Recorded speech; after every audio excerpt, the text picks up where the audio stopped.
Please come. লেখনীতে Masum মামরিয়ম। দ্বিতীয় অংশ। কেটে গেল একটা সপ্তাহ। জোয়া ডিভানে বসে আছে উল্টো হয়ে, যেখানে পিঠ টেকানোর কথা সেখানে উঠে বসেছে একটা বই নিয়ে। একটু পর ইউভান রুমে আসবে বলে গিয়েছে। আয়রা হচ্ছে জোয়ার ক্লাস টিচার, আবার ইউভানের বেস্ট ফ্রেন্ডও। আজ একটু জোয়ার ক্লাস নিবে ইউভান, কারণ আয়রা বলেছে জোয়া নাকি সারাদিন কেমন মন মরা হয়ে থাকে ক্লাসে। পড়াশোনায় মন নেই তা নিয়ে ইউভান অনেক রেগেও ছিল। আয়রা শান্ত থাকার কথা বলেছে। কিছুক্ষণ পর দরজা খুলে ইউভান রুমে ঢোকে। তার হাতে একটা ফাইল, আর মুখে তার চিরচেনা ঠোঁটের কোনায় খেলানো সেই রহস্যময় হাসি। চোখ বোলাতেই দেখে জোয়া উল্টো হয়ে ডিভানে বসে আছে, যেখানে পিঠ রাখার কথা সেখানে পুরো শরীরের ভর দিয়ে একটা বই হাতে নিয়ে কি যেন পড়ছে।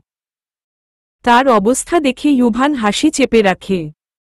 গত সপ্তাহে গাড়ি থেকে বেরিয়ে যাওয়ার পর জোয়ার অনেক জ্বর এসেছিল। ডাক্তার এনে সব ঠিকঠাক আছে বর্তমানে। তুই এভাবে বসে আছিস কেন জোয়া? ব্যাড ব্যালেন্স নামের কোনো জিনিস শুনেছিস? আপনার কাজ নেই তো আবার উপদেশ দিতে শুরু করেছেন। শান্তিতে পড়তে দেন তো প্লিজ।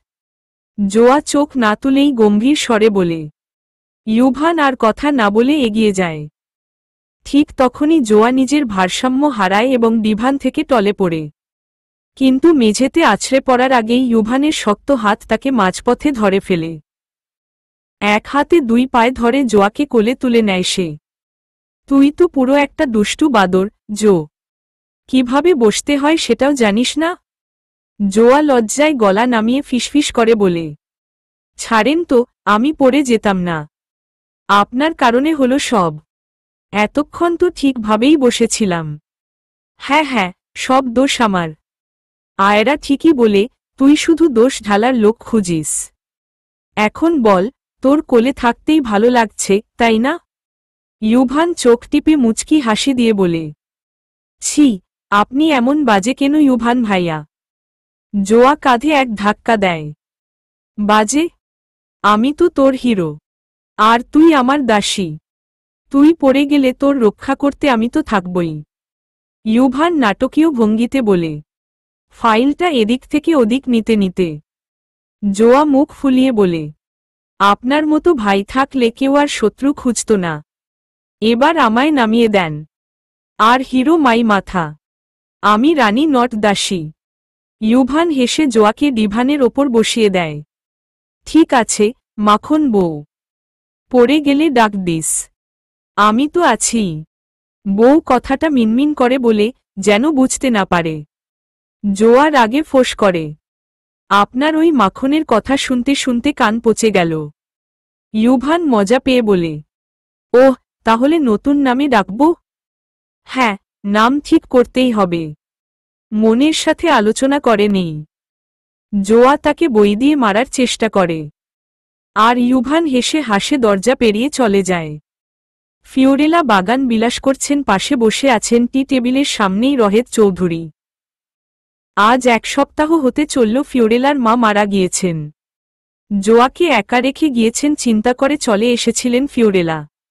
ফিওরেলার মনে শুধু একটাই দুঃখ, একটা সন্তান নেই উনার। ইউভানও আজ পর্যন্ত মা বলে ডাক দিল না। সেটা ভেবেই একটা দীর্ঘশ্বাস ছাড়লেন ফিওরেলা। রহেদ চৌধুরীর উদ্দেশ্যে বললেন। ইউভান আসার পর তোমার সাথে কি একটা বারো কথা বলেনি রহেদ? রহেদ চৌধুরী চায়ের কাপে চুমুক দিতে দিতে গম্ভীর মুখে তাকালেন ফিওরেলার দিকে।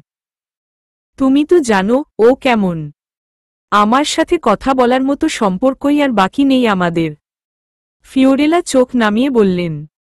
তোমরা দুজনেই একে অপরের থেকে দূরে সরে গেছ। কিন্তু আমি জানি তুমি তোমার ছেলেকে কতটা ভালোবাসো। সে তোমায় দেখেই বড় হয়েছে। এখন কেন এমন হলো রহেদ? রহেদ দীর্ঘশ্বাস ছেড়ে বললেন। জানো ফিও, কিছু কিছু ভুল হয়ে যায় যেগুলো শুধরানো যায় না।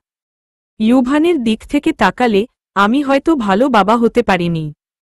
ফিওরেলা কিছুক্ষণ চুপ থেকে নরম গলায় বললেন। তুমি কি জানো ও আমাকে মা বলে ডাকে না কেন? রহেদ চমকে তাকালেন ফিওরেলার দিকে। তুমি কি কিছু জানতে পেরেছ? ফিওরেলা হালকা হাসলেন, কিন্তু তাতে ছিল দুঃখের ছাপ। জানি, ইউভানের কাছে আমি কখনোই মা হতে পারিনি। আমি হয়তো চেষ্টা করেছিলাম, কিন্তু কোথাও গিয়ে হার মেনেছি। সে এখনও তার নিজের মার অভাব বুকে নিয়ে ঘুরে বেড়ায়। আমি তো ওকে মায়ের স্নেহ দিতে পারিনি, রহেদ। আমি কেবল তোমার জীবনের অংশ হতে চেয়েছিলাম, কিন্তু ওর জীবনের অংশ হতে পারিনি। রহেদ চুপ করে রইলেন। তার হাতের চায়ের কাপটা টেবিলে রেখে বললেন, তুমি চেষ্টা করেছ, ফিও। অনেক বেশি। কিন্তু কিছু সম্পর্ক হয়তো ভাঙাই থাকে। আমি শুধু চাই, ওর মনের সেই শূন্যতা একদিন ভরাট হোক।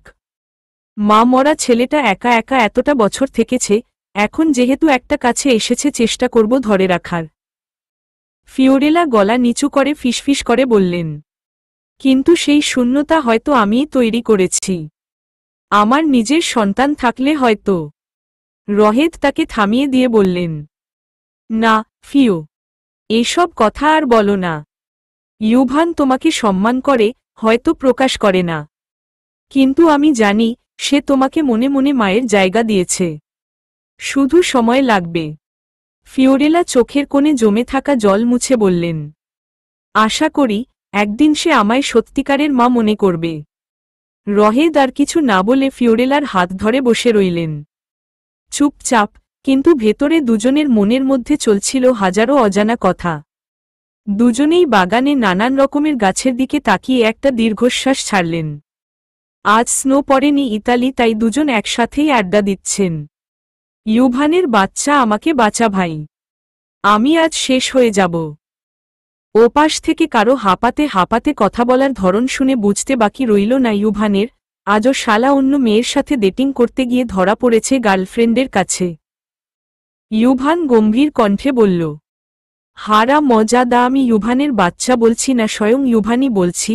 অবশ্য ইউভানের ভবিষ্যৎ বাচ্চার মা আমার সামনেই বসে আছে বই হাতে নিয়ে। দেখ ভাই, তোর ইয়ার্কি মারা বন্ধ কর, সত্যি এবার ফেঁসে গিয়েছি। এবারের মতো বাঁচিয়ে নে দোস্ত প্লিজ। আমি না তোর জানের দোস্ত। ইউভান চেয়ারে পা তুলে আয়েশ করে বসেছিল। হাঁপাতে থাকা বন্ধুর আরতি শুনে ভ্রু কুঁচকে বলল, তোর এই গার্লফ্রেন্ড সাহসিকতা আর কতদিন সহ্য করব বলতো? তুই মানুষ হবি কবে রে রাক্ষস? রাক্ষস। ওপাশ থেকে বন্ধুটি হাউমাউ করে বলল, দোস্ত, এখন জ্ঞান দিস না। কাল থেকে আমি মানুষ হয়ে যাব। আজ শুধু বাঁচিয়ে নে প্লিজ। ইউভান হালকা হাসল। কাল থেকে মানুষ হবি, আর আজও গার্লফ্রেন্ডকে নিয়ে লেজ গুটিয়ে দোস্তের পেছনে ঘুরছিস? শোন, একদিন তোদের মতো ননসেন্সদের জন্য আমার ভবিষ্যৎ বাচ্চার মায়ের কাছে ধরা খাব। তখন কে বাঁচাবে আমায়? ওপাশ থেকে বন্ধুটি প্রায় কেঁদে ফেলার মতো করে বলল, আমি আর করব না দোস্ত, প্লিজ। একবার বাঁচা। ইউভান দীর্ঘশ্বাস ফেলে বলল, ঠিক আছে, আমি আসছি। কিন্তু মনে রাখিস, এটা শেষবার। এরপর যদি ধরা পড়িস, আমার নাম নিবি না। বুঝলি?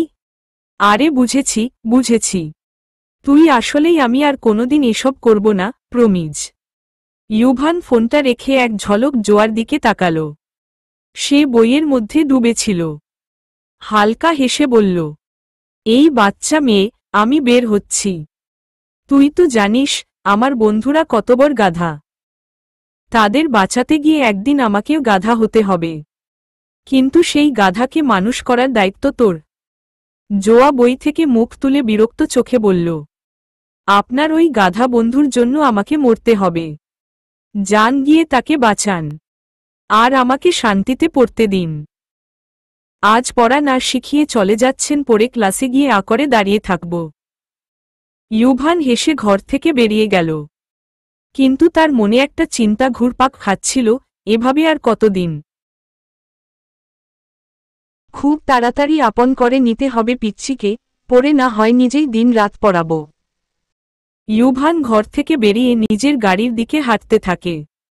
চুলগুলো ব্যাক ব্রাশ করে গাড়িতে উঠে স্টিয়ারিংটা আঁকড়ে ধরল। গাড়ি চলতে শুরু করেছে। ফোনটা হাতে নিয়ে জোয়ার একটা ছবির দিকে তাকিয়ে আনমনে বলে ওঠে, তোর ওই চুপচাপ চোখের ভেতর কি এমন আছে জোয়া? দেখলেই মনে হয় তোর মাঝে হারিয়ে যাই সারা জীবন। শেষমেশ কি না একটা বাচ্চার প্রেমে পড়তে হলো? এটা মানতে পারছি না কেন আমি। বেশ কিছুক্ষণ গাড়ি চালানোর পর ইউভান এসে থামল শহরের পুরনো পার্কে। দূরে ফোয়ারার পাশে দাঁড়িয়ে সম্রাট আকাশের দিকে তাকিয়ে আছে কানে হাত দিয়ে। তার পাশে এক মেয়ে, মুখে মিষ্টি হাসি, চোখে রহস্যের ঝিলিক। মেয়েটি সম্রাটের গার্লফ্রেন্ড রাইসা। ইউভান কাছে গিয়ে হালকা হেসে বলল, কি রে সম্রাট, আবার কোনো ফিলোসফি নিয়ে ভেবে মরছিস নাকি?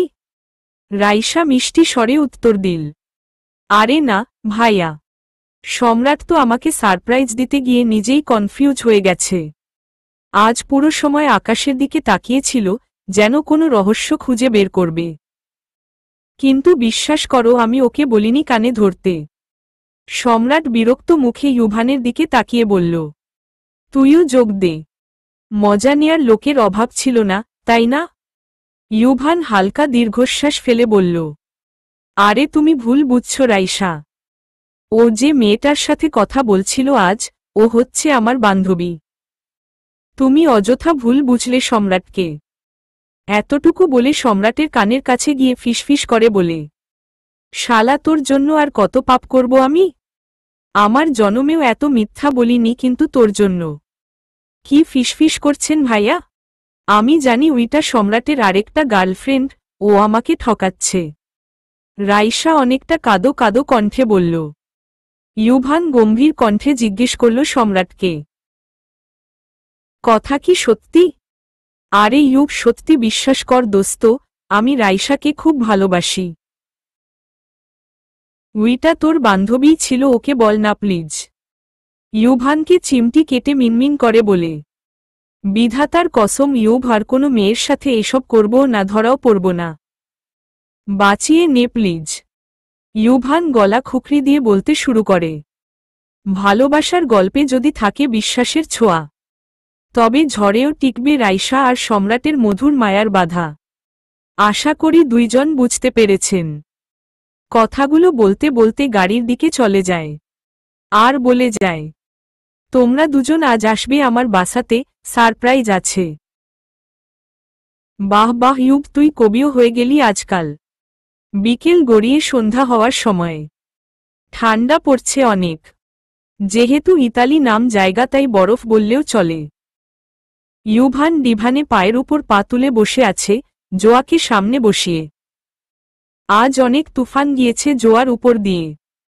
গাল দুইটা লাল হয়ে আছে, বারবার জোয়া দুই হাত দিয়ে গালে গড়িয়ে পড়া পানি মুছোচ্ছে, তো একবার ইউভানের দিকে আর চোখে তাকাচ্ছে। জোয়া জানত না ক্যাম্পাসে একটা মাত্র ছেলের সাথে কথা বলার কারণে যে এত বড় শাস্তি পাবে, ভাবতেই পারনি জোয়া। ইতালি আসার পর ভেবেছিল বড় বাবা আর বড় মায়ের মতো ইউভান ফ্রি। তবে আজ ইউভান নিজের রূপ দেখিয়ে দিল। ইউভান গম্ভীর কণ্ঠে বলে উঠল, তোর কি মনে হয়েছিল আমি কিছু দেখব না? তোর উপর আমার নজর থাকবে না? জোয়া ভয় পেয়ে মৃদু কাপা স্বরে বলল, আমি তো শুধু একটু সময় কাটাচ্ছিলাম ভাইয়া। শুধু কথা বলছিলি? আর আমি তোর কোন জনমের ভাই হই রে? তুই কি আমার মায়ের পেটের বোন হস? নটি কোথাকার। জোয়া কাদো কাদো গলায় বলল, আপনি যা ভাবছেন তা না। আমি এমনিতেই কথা বলছিলাম সত্যি। ইউভান বাঁকা হেসে বলে, তাহলে আমায় দেখে দৌড় দিয়েছিলি কেন? বল, আমায় কেন দৌড়ে পালাচ্ছিলি?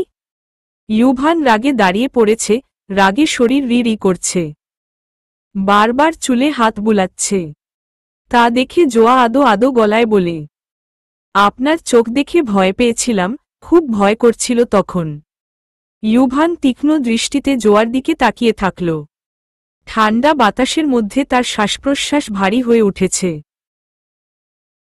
সে ধীর পায়ে জোয়ার দিকে এগিয়ে এলো, এক হাত বাড়িয়ে জোয়ার চিবুক তুলে ধরল। ভয় পেয়েছিলি? আমায় ভয় লাগে তোর? জোয়া দ্রুত মাথা নাড়ল, তার চোখ টলমল করছে। আমি আপনাকে ভয় পাই না। ইউভানের ঠোঁটের কোণে একচিলতে বাঁকা হাসি ফুটে উঠল। ভয় পাবারই কথা। কারণ তুই আমার ধৈর্যের পরীক্ষা নিচ্ছিস, আর আমি খুব একটা ধৈর্যশীল নই, জোয়া। জোয়ার গলা শুকিয়ে গেল, সে বুঝতে পারছে ইউভান আস্তে আস্তে আরও অন্ধকারে ডুবে যাচ্ছে। সে এক পা পিছিয়ে যেতে চাইল, কিন্তু ইউভানের শক্ত হাতে বাধা পড়ে গেল। তুই আমার সামনে দাঁড়িয়ে অন্য ছেলের সাথে কথা বলার সাহস পেলি কিভাবে? জোয়ার চোখের কোণ থেকে এক ফোঁটা জল গড়িয়ে পড়ল। সে অসহায়ের মতো ইউভানের চোখের দিকে তাকাল।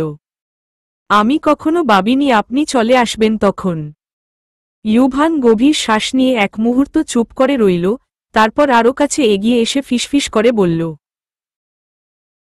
তাহলে আমাকে বুঝতে শিখ, জোয়া। আমি যা চাই তা যেন শুধুই আমার হয়। ইউভান বিড়বিড় করে জোয়ার বলা কথাটা আওড়ায়। আমি কখনো ভাবিনি আপনি চলে আসবেন তখন। তার মানে আমি তখন না গেলে আরও কথা বলতি তুই, তাই তো? এই তোর বাপ তোকে শিক্ষা দেয়নি?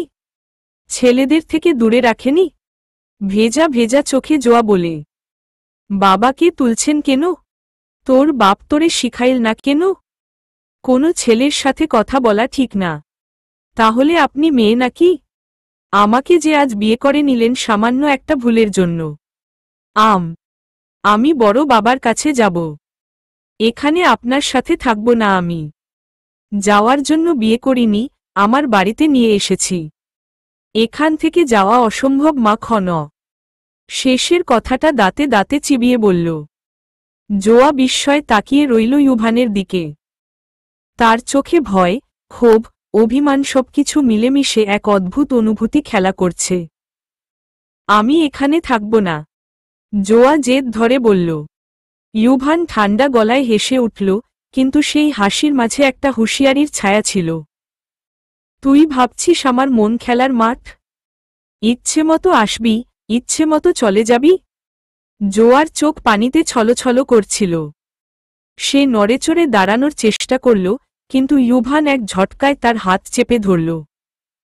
যেখানে যেতে যাচ্ছিস জানিস? বড় বাবার কাছে। ইউভান ঠোঁটের কোণে হালকা হাসি টেনে আনল, তারপর খুব আস্তে করে ফিসফিস করে বলল, তোর বড় বাবা তোরে ফেরত পাঠাই দিবে, কারণ এখন তুই আমার। আমি তোকে বিয়ে করে নিয়েছি হাহা, উল্টা পাল্টা কিছু জানিয়ে দিব, তারপর তোকে জায়গা দিবে না। জোয়া শিউরে উঠল। আপনি পাগল। এটা অন্যায়। ইউভান এবার সত্যিই হাসল, তবে সেই হাসির মাঝে একটা তীব্র দাবিদার স্পর্শ ছিল। তুই এখনো বুঝিস না, জোয়া। অন্যায় আমার কাছে কিচ্ছু না। আমি যা চাই তা পাই। আর তুই? ইউভান তার হাতটা আরেকটু শক্ত করে চেপে ধরে বলল, তুই আমার কাছে থাকবি আজকের পর থেকে। জোয়া তীব্র অভিমান নিয়ে বলল, না। প্রেম শব্দ শুনেছিলি কোনোদিন? হ্যাঁ। ইউভান হঠাৎ রেগে যায়, কিন্তু প্রকাশ না করেই জিজ্ঞেস করে, কোথায় শুনেছিলি?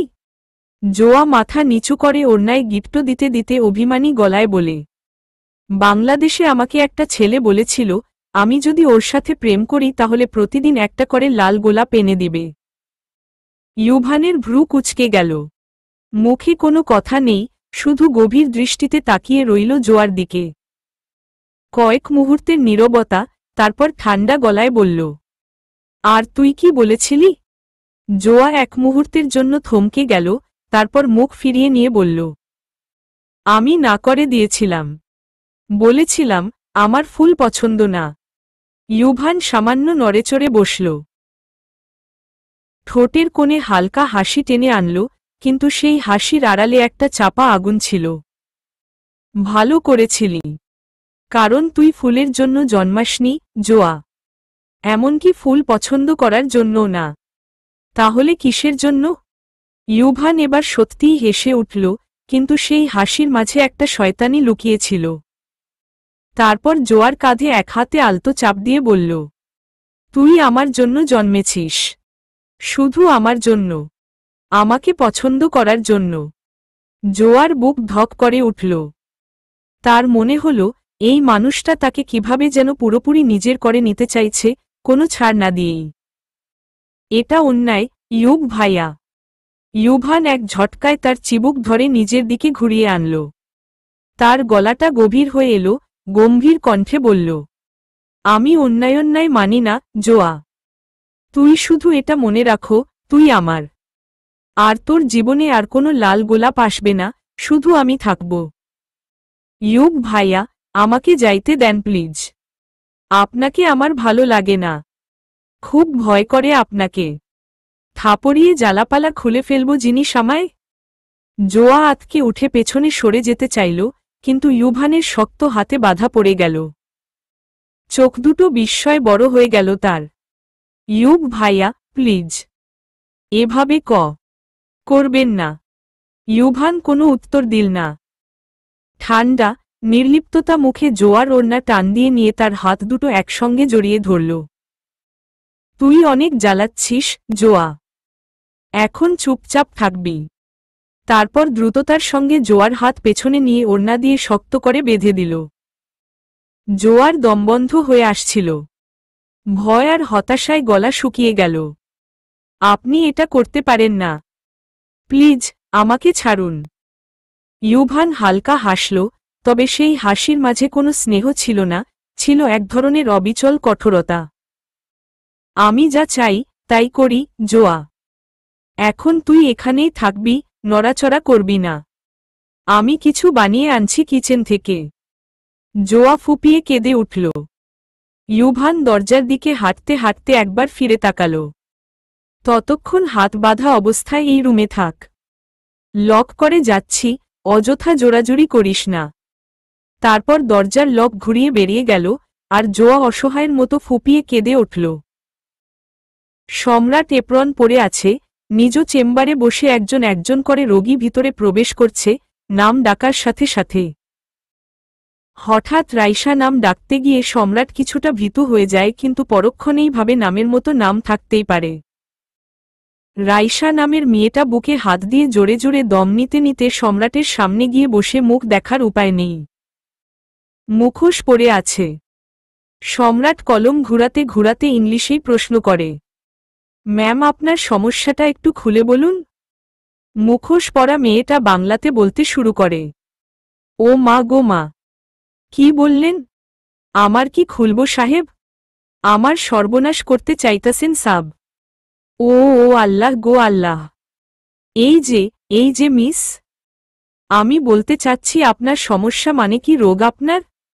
ডাক্তার সাব, আমার না এখানে মানে বুকে প্রচুর ব্যথা। কাউকে মনে পড়লেই বুকে জ্বালা পোড়া শুরু হয়ে যায়। সম্রাট ভ্রু কুঁচকে মেয়েটার দিকে তাকাল। মানে, কাউকে মনে পড়লেই বুক জ্বলে? রাইসা কপাল কুঁচকে বলল, হ ডাক্তার সাব।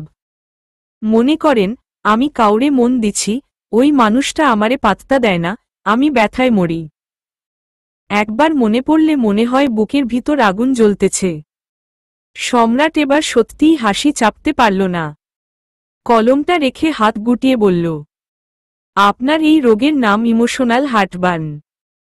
মেডিকেল ভাষায় বলে আঘাতজনিত হৃদয় সংকট। রাইসা তোরাক করে উঠে বসে, হই হই। ডাক্তার সাব, এত বড় রোগ হইছে আমার? এইটা কি মরণব্যাধি? সম্রাট মাথা নাড়িয়ে বলল, না, তবে সাবধান থাকতে হবে। বেশি বেশি খাইতে হবে, ঘুমাতে হবে, আর ওই যে যার জন্য কষ্ট পান তারে ভুলতে হবে। রাইসা হা করে তাকিয়ে থাকল। ডাক্তার সাব, ভুলতে কেমনে হয়? তার কোনো মেডিসিন নাই? সম্রাট চশমাটা ঠিক করে বলল, আছে, তবে ওষুধ না, টেকনিক। মন দিয়া শুনবেন। রাইসা মুখোশটা আরেকটু ঠিক করে বলল, হ, বলেন। সম্রাট কফির মগটা তুলে নিয়ে হালকা চুমুক দিল, তারপর একদম সিরিয়াস মুখে বলল, জীবনেও তাকেওয়াত বাড়ান, তাহলেই আর কাউরে মনে পড়ে না। রাইসা চোখ বড় বড় করে বলল, ডাক্তার সাব, আপনিও দেখি ফকির টাইপের মানুষ। ডাক্তার সাব, আপনিও কি কাউরে মন দিছিলেন? না। সাথে সাথে রাইসা মুখোশ তুলে সম্রাটের শার্টে জাপটে বলে, শালা কুতাবাসা, তবুও আমার কথা তোর মুখ দিয়ে বের হবে না। আমার কণ্ঠটাও ধরতে পারলি না। মুখ না হয় চিনবি না, কারণ মুখোশ লাগিয়ে এসেছি। শালা বাটপার মার্কা বেটারি। সম্রাট হতবাক হয়ে ফিসফিস করে, তুমি মানে তুমি আমার চেম্বারে কেন বেবি? রাইসা তাচ্ছিল্যের হাসি হেসে বলে, রাখো তোমার বেবি ডাক। এত ন্যাকামি করতে হবে না সম্রাট। ভালোবাসো না এটাই সোজা বলে দাও। নাটকের কি দরকার? সম্রাট এবার গম্ভীর হয়ে যায়। নাটক করো না পিও। আমি তোমাকে ভালোবাসি, এটাই সত্যি। রাইসার চোখ ধাঁধাল করছে, কণ্ঠটা কাঁপছে, তবু সে দমে না। ভয় পাচ্ছ কেন সম্রাট? আমাকে ইগনোর করার কারণটা একবার বলবে? শর্ট হট ড্রেস পরতে পারি না, তোমার স্মার্ট হ্যান্ডসাম ফ্রেন্ডদের মতো ড্রিঙ্ক করতে পারি না, ডিস্কোতে যেতে পারি না। এগুলোই কারণ? তার গলা ধরে আসে, কিন্তু সে থামে না। আমি বুঝেছি তুমি কেন বারবার বলো যে তুমি আমাকে ভালোবাসো। বাবা নেই 1 বছর হলো, তোমার সঙ্গে পরিচয়ও ঠিক 1 বছর। মা তোমাকে বলেছিল আমাকে কষ্ট না দিতে, ছেড়ে না যেতে। তাই না? তাই এই ভালোবাসার দয়া? সম্রাট দ্রুত বলে, রাইসা প্লিজ শান্ত হও। যা ভাবছ তেমনটা না। চুপ করো। আমি এতিম, তাই দয়া লাগবে না। আমি কৃতজ্ঞ যে কয়টা দিন ভালোবেসেছিলে, আমরণ মনে রাখব। কিন্তু মিথ্যে ভালোবাসতে হবে না। আর কখনো বলবো না ভালোবাসি, এই জীবনে একা একা বেঁচে থাকাই শিখে নেব। শব্দগুলো কাঁপছিল, তবু শক্ত ছিল। বলেই সে বেরিয়ে গেল। সম্রাট দাঁড়িয়ে রইল চেম্বারের দরজার সামনে। ভেতরে নিঃশ্বাসটা গলায় আটকে গেছে, যেন বেইমানি করছে তার সাথেই। পকেট থেকে ফোনটা বের করে। প্রথমেই ইউভানের নম্বরে কল করে, কিন্তু ফোন বন্ধ বলছে। মিনমিন করে বলে, শালা মনে হয় বাচ্চা মেয়েটার সাথেও। আর কিছু বলল না সম্রাট। পরে ট্রাই করে আয়রার নাম্বারে, কিছুক্ষণ পরই ফোনের ওপাশ থেকে কেউ বলে, হঠাৎ কি মনে করে? সম্রাট একটা দীর্ঘশ্বাস ফেলে বলে, রাইসার সাথে খুব অন্যায় করে ফেলেছি আয়রা। বিরক্ত হয়ে গেছে মেয়েটা। আমি বুঝতে পারছি এখন, যাকে এত এড়িয়ে চলতাম তাকে ছাড়া দম বন্ধ হয়ে যাচ্ছে আমার। সম্রাটের গলা ভারী হয়ে আসে, যেন শব্দগুলো তার পাঁজরে গেঁথে যাচ্ছে। ফোনের ওপাশ থেকে আয়রা চুপ করে থাকে কিছুক্ষণ, তারপর ধীর কণ্ঠে বলে, অবশেষে বুঝতে পারলে? সম্রাট তিক্ত হেসে ফেলে, বুঝতে দেরি হয়ে গেল তাই না? তোমার মতো লোকেরা সবসময় দেরি করেই বোঝে সম্রাট। যখন সামনে থাকে তখন অবহেলা করো, দূরে গেলে তবেই তার গুরুত্ব বোঝো। সম্রাট কোনো জবাব দিতে পারে না। চেম্বারের জানালার বাইরে তাকিয়ে থাকে। রাস্তায় ল্যাম্পপোস্টের আলোয় রাইসার মুখটা কল্পনায় স্পষ্ট হয়ে ওঠে। আমি কি হারিয়ে ফেলেছি ওকে আয়রা? ও কি আর ফিরবে না? তুমি কি সত্যি চাও ও ফিরে আসুক? নাকি একাকিত্বটাই এখন গলায় চেপে ধরছে? সম্রাট চুপ করে থাকে। সত্যিটা কি সে নিজেও জানে? ফোনের ওপাশ থেকে আয়রা একটা দীর্ঘশ্বাস ফেলে বলে, যদি সত্যি চাও তবে শুধু ফিরে এসো বললেই হবে না, প্রমাণ দিতে হবে সম্রাট। ভালোবাসা কথায় নয়, কাজে দেখাতে হয়। সম্রাট ফোনটা হাতের তালুতে শক্ত করে ধরে। তার মনে হয় সবকিছু বোধহয় শেষ হয়ে গেছে। কিন্তু হয়তো এখনো দেরি হয়নি। হয়তো। ধর খেয়ে নে, না হলে শরীর খারাপ করবে। ইউভান জোয়ার হাত খুলে দিয়ে খাবার সামনে রেখে কথাটা বলে। ইউভানের দিকে তাকিয়ে জোয়া অন্যদিকে মুখটা ঘুরিয়ে নিয়ে কঠোর গলায় বলল, রাত হয়ে গেছে ইউভান ভাইয়া, বাড়ি কবে যাব? আপনি পাগল হয়ে গিয়েছেন। ইউভান মাথা দুলিয়ে বলে, হ্যাঁ আমি পাগল। এবার হা কর। হাত থেকে খাবারটা ফেলে দিয়ে বলে, এখন বুঝতে পারছি বড় বাবার সঙ্গে কেন আপনার সম্পর্ক ছিন্ন। পাগলের পাগল একটা হইছে। নিজের চাচাতো বোনকে কেউ জোর করে বিয়ে করে? আমি পাগলের পাগল? জোর করে বিয়ে করব না তো কি করব? তুই রাজি কেন হলি না? আর কোন হাদিসে আছে যে চাচাতো বোনকে বিয়ে করা যায় না? আমার অপরাধ কি ছিল এভাবে জোর করে? সম্রাট বলেছিল যেন তোর মতামত নেই, কিন্তু কি করব বল? ইউভানের ঠোঁটে ব্যঙ্গাত্মক হাসি ফুটে ওঠে। তুই তো তুই বউ। রাজি হলি না। জোয়ার বুকের ভেতর মোচড় দিয়ে ওঠে। চোখ দুটো জ্বলে, কিন্তু সে কাঁদবে না, দুর্বল দেখাবে না। দাঁতে দাঁত চেপে বলল, আমি কোনোদিনও আপনাকে স্বামী হিসেবে মেনে নেব না, ইউভান ভাইয়া। ইউভান শান্ত স্বরে বলে, জানি তুই এখনো আমাকে ভাইয়া বলছিস, কিন্তু সময়ের সঙ্গে সব বদলায় জোয়া। ভাইয়া ডাক। কিছু কিছু সম্পর্ক বদলায় না। আপনি আমার চাচার ছেলে ছিলেন, ওইটাই থাকবেন। সম্পর্ক বদলায় না, তাই তো তোর মতো অবাধ্য মেয়েকে আমি এই ঘরে বন্দি করে রেখেছি। আর গাধীর মতো কি সব বলছিস? জোয়া এবার চিৎকার করে ওঠে, এই অন্যায়। আপনি জানেন এটা অন্যায়। আমার খিদে নেই, খাবো না। জোর করেন কেন এত? ইউভান এগিয়ে আসে, তার চোখ জ্বলছে, যেন পাগলামির সীমানা পেরিয়ে গেছে। অন্যায় কি, তা তো পরিস্থিতি ঠিক করে দেয় জোয়া। আমি তোকে হারাতে চাই না, তুই আমার। তুই অন্য ছেলেদের সাথে কথা বলিস কেন? জোয়ার শরীর শিউরে ওঠে। এই মানুষটা, সে কি সত্যিই সেই ইউভান, যে ছোটবেলায় 2 দিন আগেও তাকে হাত ধরে রাস্তা পার করেছিল? ইংরেজদের সাথে বাংলা কথায় দুষ্টুমি করে বকা বকুনি খেলে আগলে রাখত? না, এই ইউভান সে নয়। এই ইউভান অন্য কেউ। জোয়া পেছাতে থাকে, কিন্তু দেয়ালে আটকে যায়। ইউভান হাসে, চোখে ভয়ঙ্কর দৃষ্টি নিয়ে বলে, সময়ই সব ঠিক করে দেবে, বউ। সময়ই সব ঠিক করে দেবে। আসো বউজান, আসো। আমাকে রাগিও না প্লিজ। ইউভান শার্টের হাতা গুটিয়ে জোয়াকে একটানে বিছানায় ফেলে দেয়। সাথে সাথে জোয়া ব্যথায় আর্তনাদ করে উঠে। কোমরটা দিলেন তো ভেঙে। ভাঙেনি, সুন্দর করে বসে যা। আমি খাইয়ে দিচ্ছি। জোয়া তীব্র রাগে আর অপমানে ঠোঁট কামড়ে ধরে।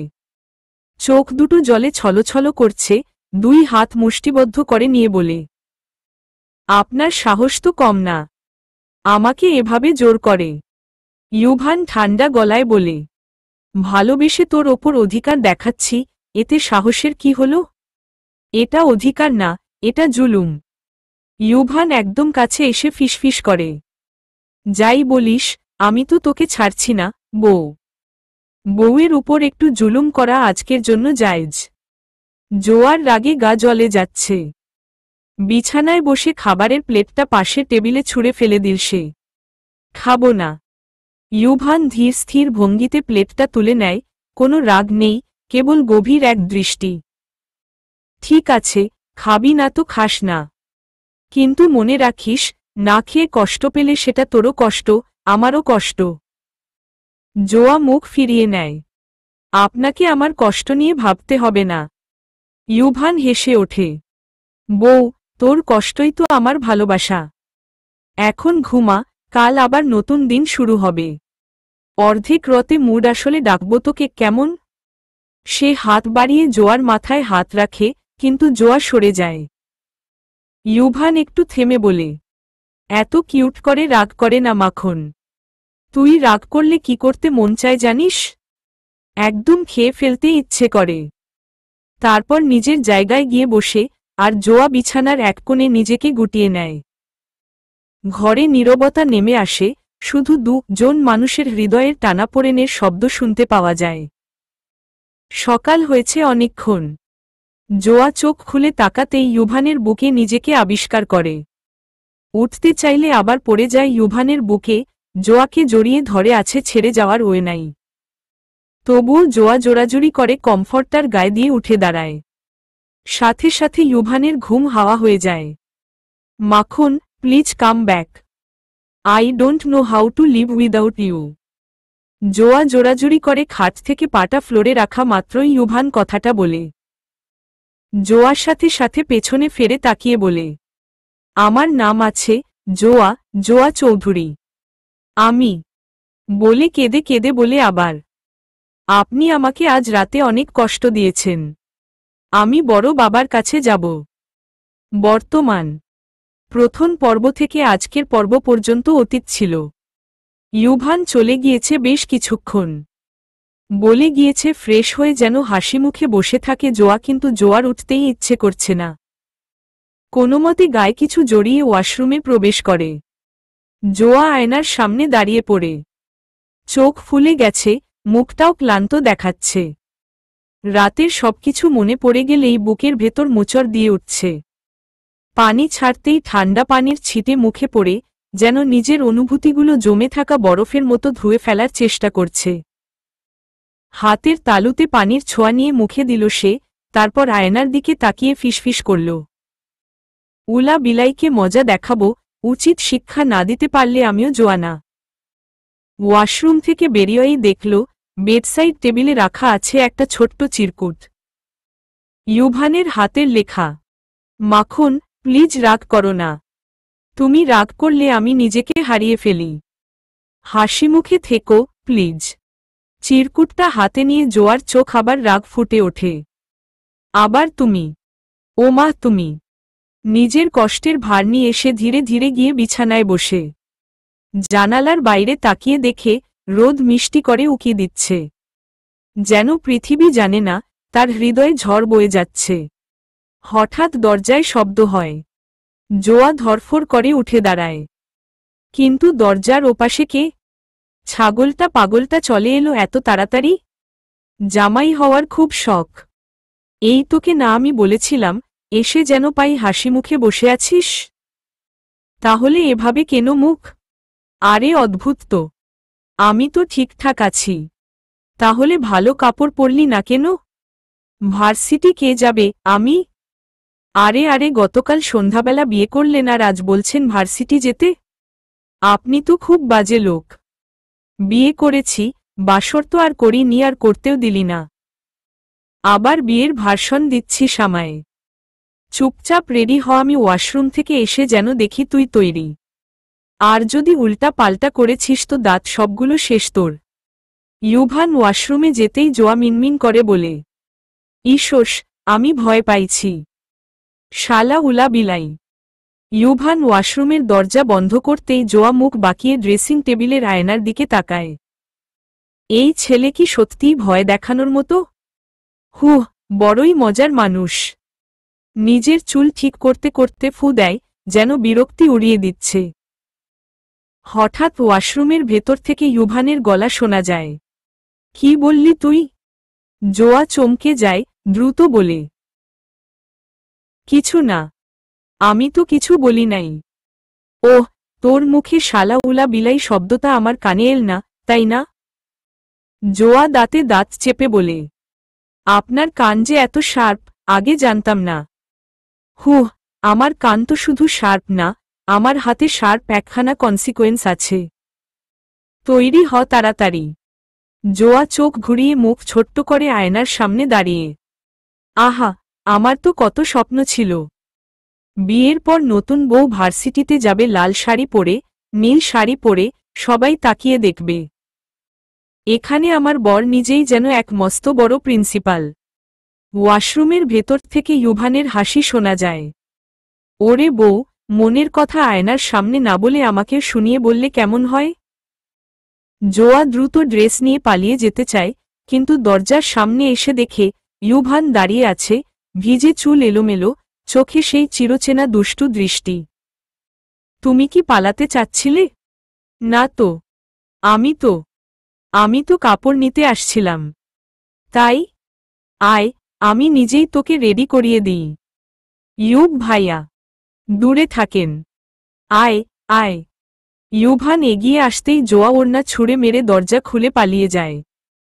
পেছনে থেকে ইউভানের হেসে বলা শব্দ ভাসে, আজ না, কাল না, একদিন ঠিক ধরা দিবি, মাখন। জোয়া দাঁড়িয়ে আছে খাটের পাশে, ইউভান রেডি হচ্ছে সেই কখন থেকে। জোয়া বিরক্তকর মুখ নিয়ে জিজ্ঞেস করে, আপনি ছেলে না মেয়ে বলেন তো? এতক্ষণ তো মেয়েদেরও লাগে না রেডি হতে। ইউভান আয়নার সামনে দাঁড়িয়ে শার্টের কলার ঠিক করছিল, পারফিউম হাতে নিয়েই থেমে গেল জোয়ার কথায়। একটু ভ্রু উঁচিয়ে তাকিয়ে বলল, শোন উলা বিলাইয়ের উলি, আমি পারফেকশনিস্ট। সুন্দর করে গুছিয়ে বের হওয়া পুরুষদের গুণ, এটা বুঝলি? আর আমি ছেলে না মেয়ে সেটা না হয় তুই তারপর ধীরে সুস্থে কবজির ঘড়িটা পরে নিল। ঘড়িটা কালো ডায়ালের, স্টিলের মতো বডি, বেশ ভারী আর অভিজাত লুকের। জোয়া দেখেই বুঝল দামি ব্র্যান্ডের হবে। এদিকে ইউভান পারফিউমের বোতল খুলে গলায় এক ফোঁটা লাগিয়ে বলল, এটা ব্লো দ্য শানেল পারফিউম, লাগাবি? জোয়া নাক সিটিয়ে মুখ বাঁকিয়ে বলে, লজ্জা করে না? মেয়েদের আকৃষ্ট করতে এসব লাগান তাই না? এত সাজুগুজু করার কি আছে? মেয়েদের সাথে ডেটিংয়ে যাচ্ছেন নাকি? অদ্ভুত, তোর এত জেলাস হচ্ছে কেন মাখন? আমার সাথে প্রথম ডেটিং তোর হবে। আর একদিনও অন্য মেয়েদের নিয়ে আমার সামনে কথা বলবি না। জোয়া বিরক্ত হয়ে ওড়না মোচড়াতে মোচড়াতে বলে, যত সব নাটকের ডিব্বা। বলতে বলতে দরজার দিকে এগোয়। ইউভানও চুলগুলো ব্যাক ব্রাশ করে হাঁটা শুরু করে। গাড়ির দরজা খুলে বসতে যাবে জোয়া, এমন সময় ইউভান ওর হাত ধরে টেনে বসিয়ে দিল। জোয়া অবাক হয়ে বলল, এই, আমি কি বাচ্চা নাকি? নিজে নিজে বসতে পারি না? ইউভান গাড়ির দরজা লাগিয়ে দিয়ে চোখ ছোট করে বলল, বাচ্চা না, কিন্তু কখন যে কি করে বসবি তার ঠিক নাই। তাই একটু কেয়ার নিলাম। গাড়ির ইঞ্জিন স্টার্ট দিতেই ব্লুটুথে কোনো সুর ভেসে এল, সফট মিউজিক বাজছে। জোয়া হালকা বিরক্তি নিয়ে তাকাল। এ আবার কিসের ভাব? ইউভান গিয়ার পাল্টে গাড়িটা রোডে নামিয়ে বলল, এটা ক্লাস, মাখন। ভদ্র ছেলেরা ড্রাইভ করতে করতে হেভি বক্স বাজায় না। জোয়া জানালা দিয়ে বাইরে তাকিয়ে বলল, উহু, ভদ্র ছেলেরা বাসর রাতে মানে বিয়ের প্রথম রাতে মেয়েদের ঘুমাতে দেয়। ইউভান একটা ছোট হাসি দিল। হা, এত রাগ? ঠিক আছে, কালকে একটু বেশি করে ঘুমাতে দেব, কেমন? জোয়া এক ঝটকায় ঘুরে ইউভানের দিকে তাকাল। ইউভান। ইউভান খুশি হয়ে কিছু বলতে যাবে তখনই জোয়া বলে ওঠে, ভাইয়া। ইউভান গম্ভীর কণ্ঠে বলল, জামাই লাগি আমি তোর। গাড়ি ধীরে ধীরে ভার্সিটির গেটে এসে থামল। কয়েকটা ইংলিশ ছেলেকে দেখে জোয়া এগিয়ে গেল। সেখান থেকে একটা ব্রিটিশ ছেলে বলল, হাই। হাই মানে জামাই আঙ্কেল। আমার দেশে সিলেট একটা শহর আছে, উইখানের ভাষা এটা। ব্রিটিশ ছেলেটা ফ্যালফ্যাল নয়নে তাকিয়ে বলে, আর ইউ বাংলাদেশি? না গো কাকা, আমি হুজুগে বাঙালি। ব্রিটিশ ছেলেটা কিছু না বুঝেই একটা মিষ্টি হাসি দিয়ে জোয়ার পেছনে থাকা হ্যান্ডসাম ছেলের দিকে এক পলক তাকিয়ে চলে যেতে চাইলে জোয়া থামিয়ে বলে, if you want to learn the Bengali language, I can teach you. Oh yeah, yeah, I'm interested. বলেন, আমি তোমার হাতের মার খাব? আমি তোমার হাটের মাল খাবো?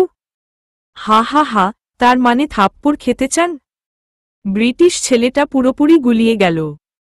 চোখ গোল করে বলল, oh no, no, I did not mean that.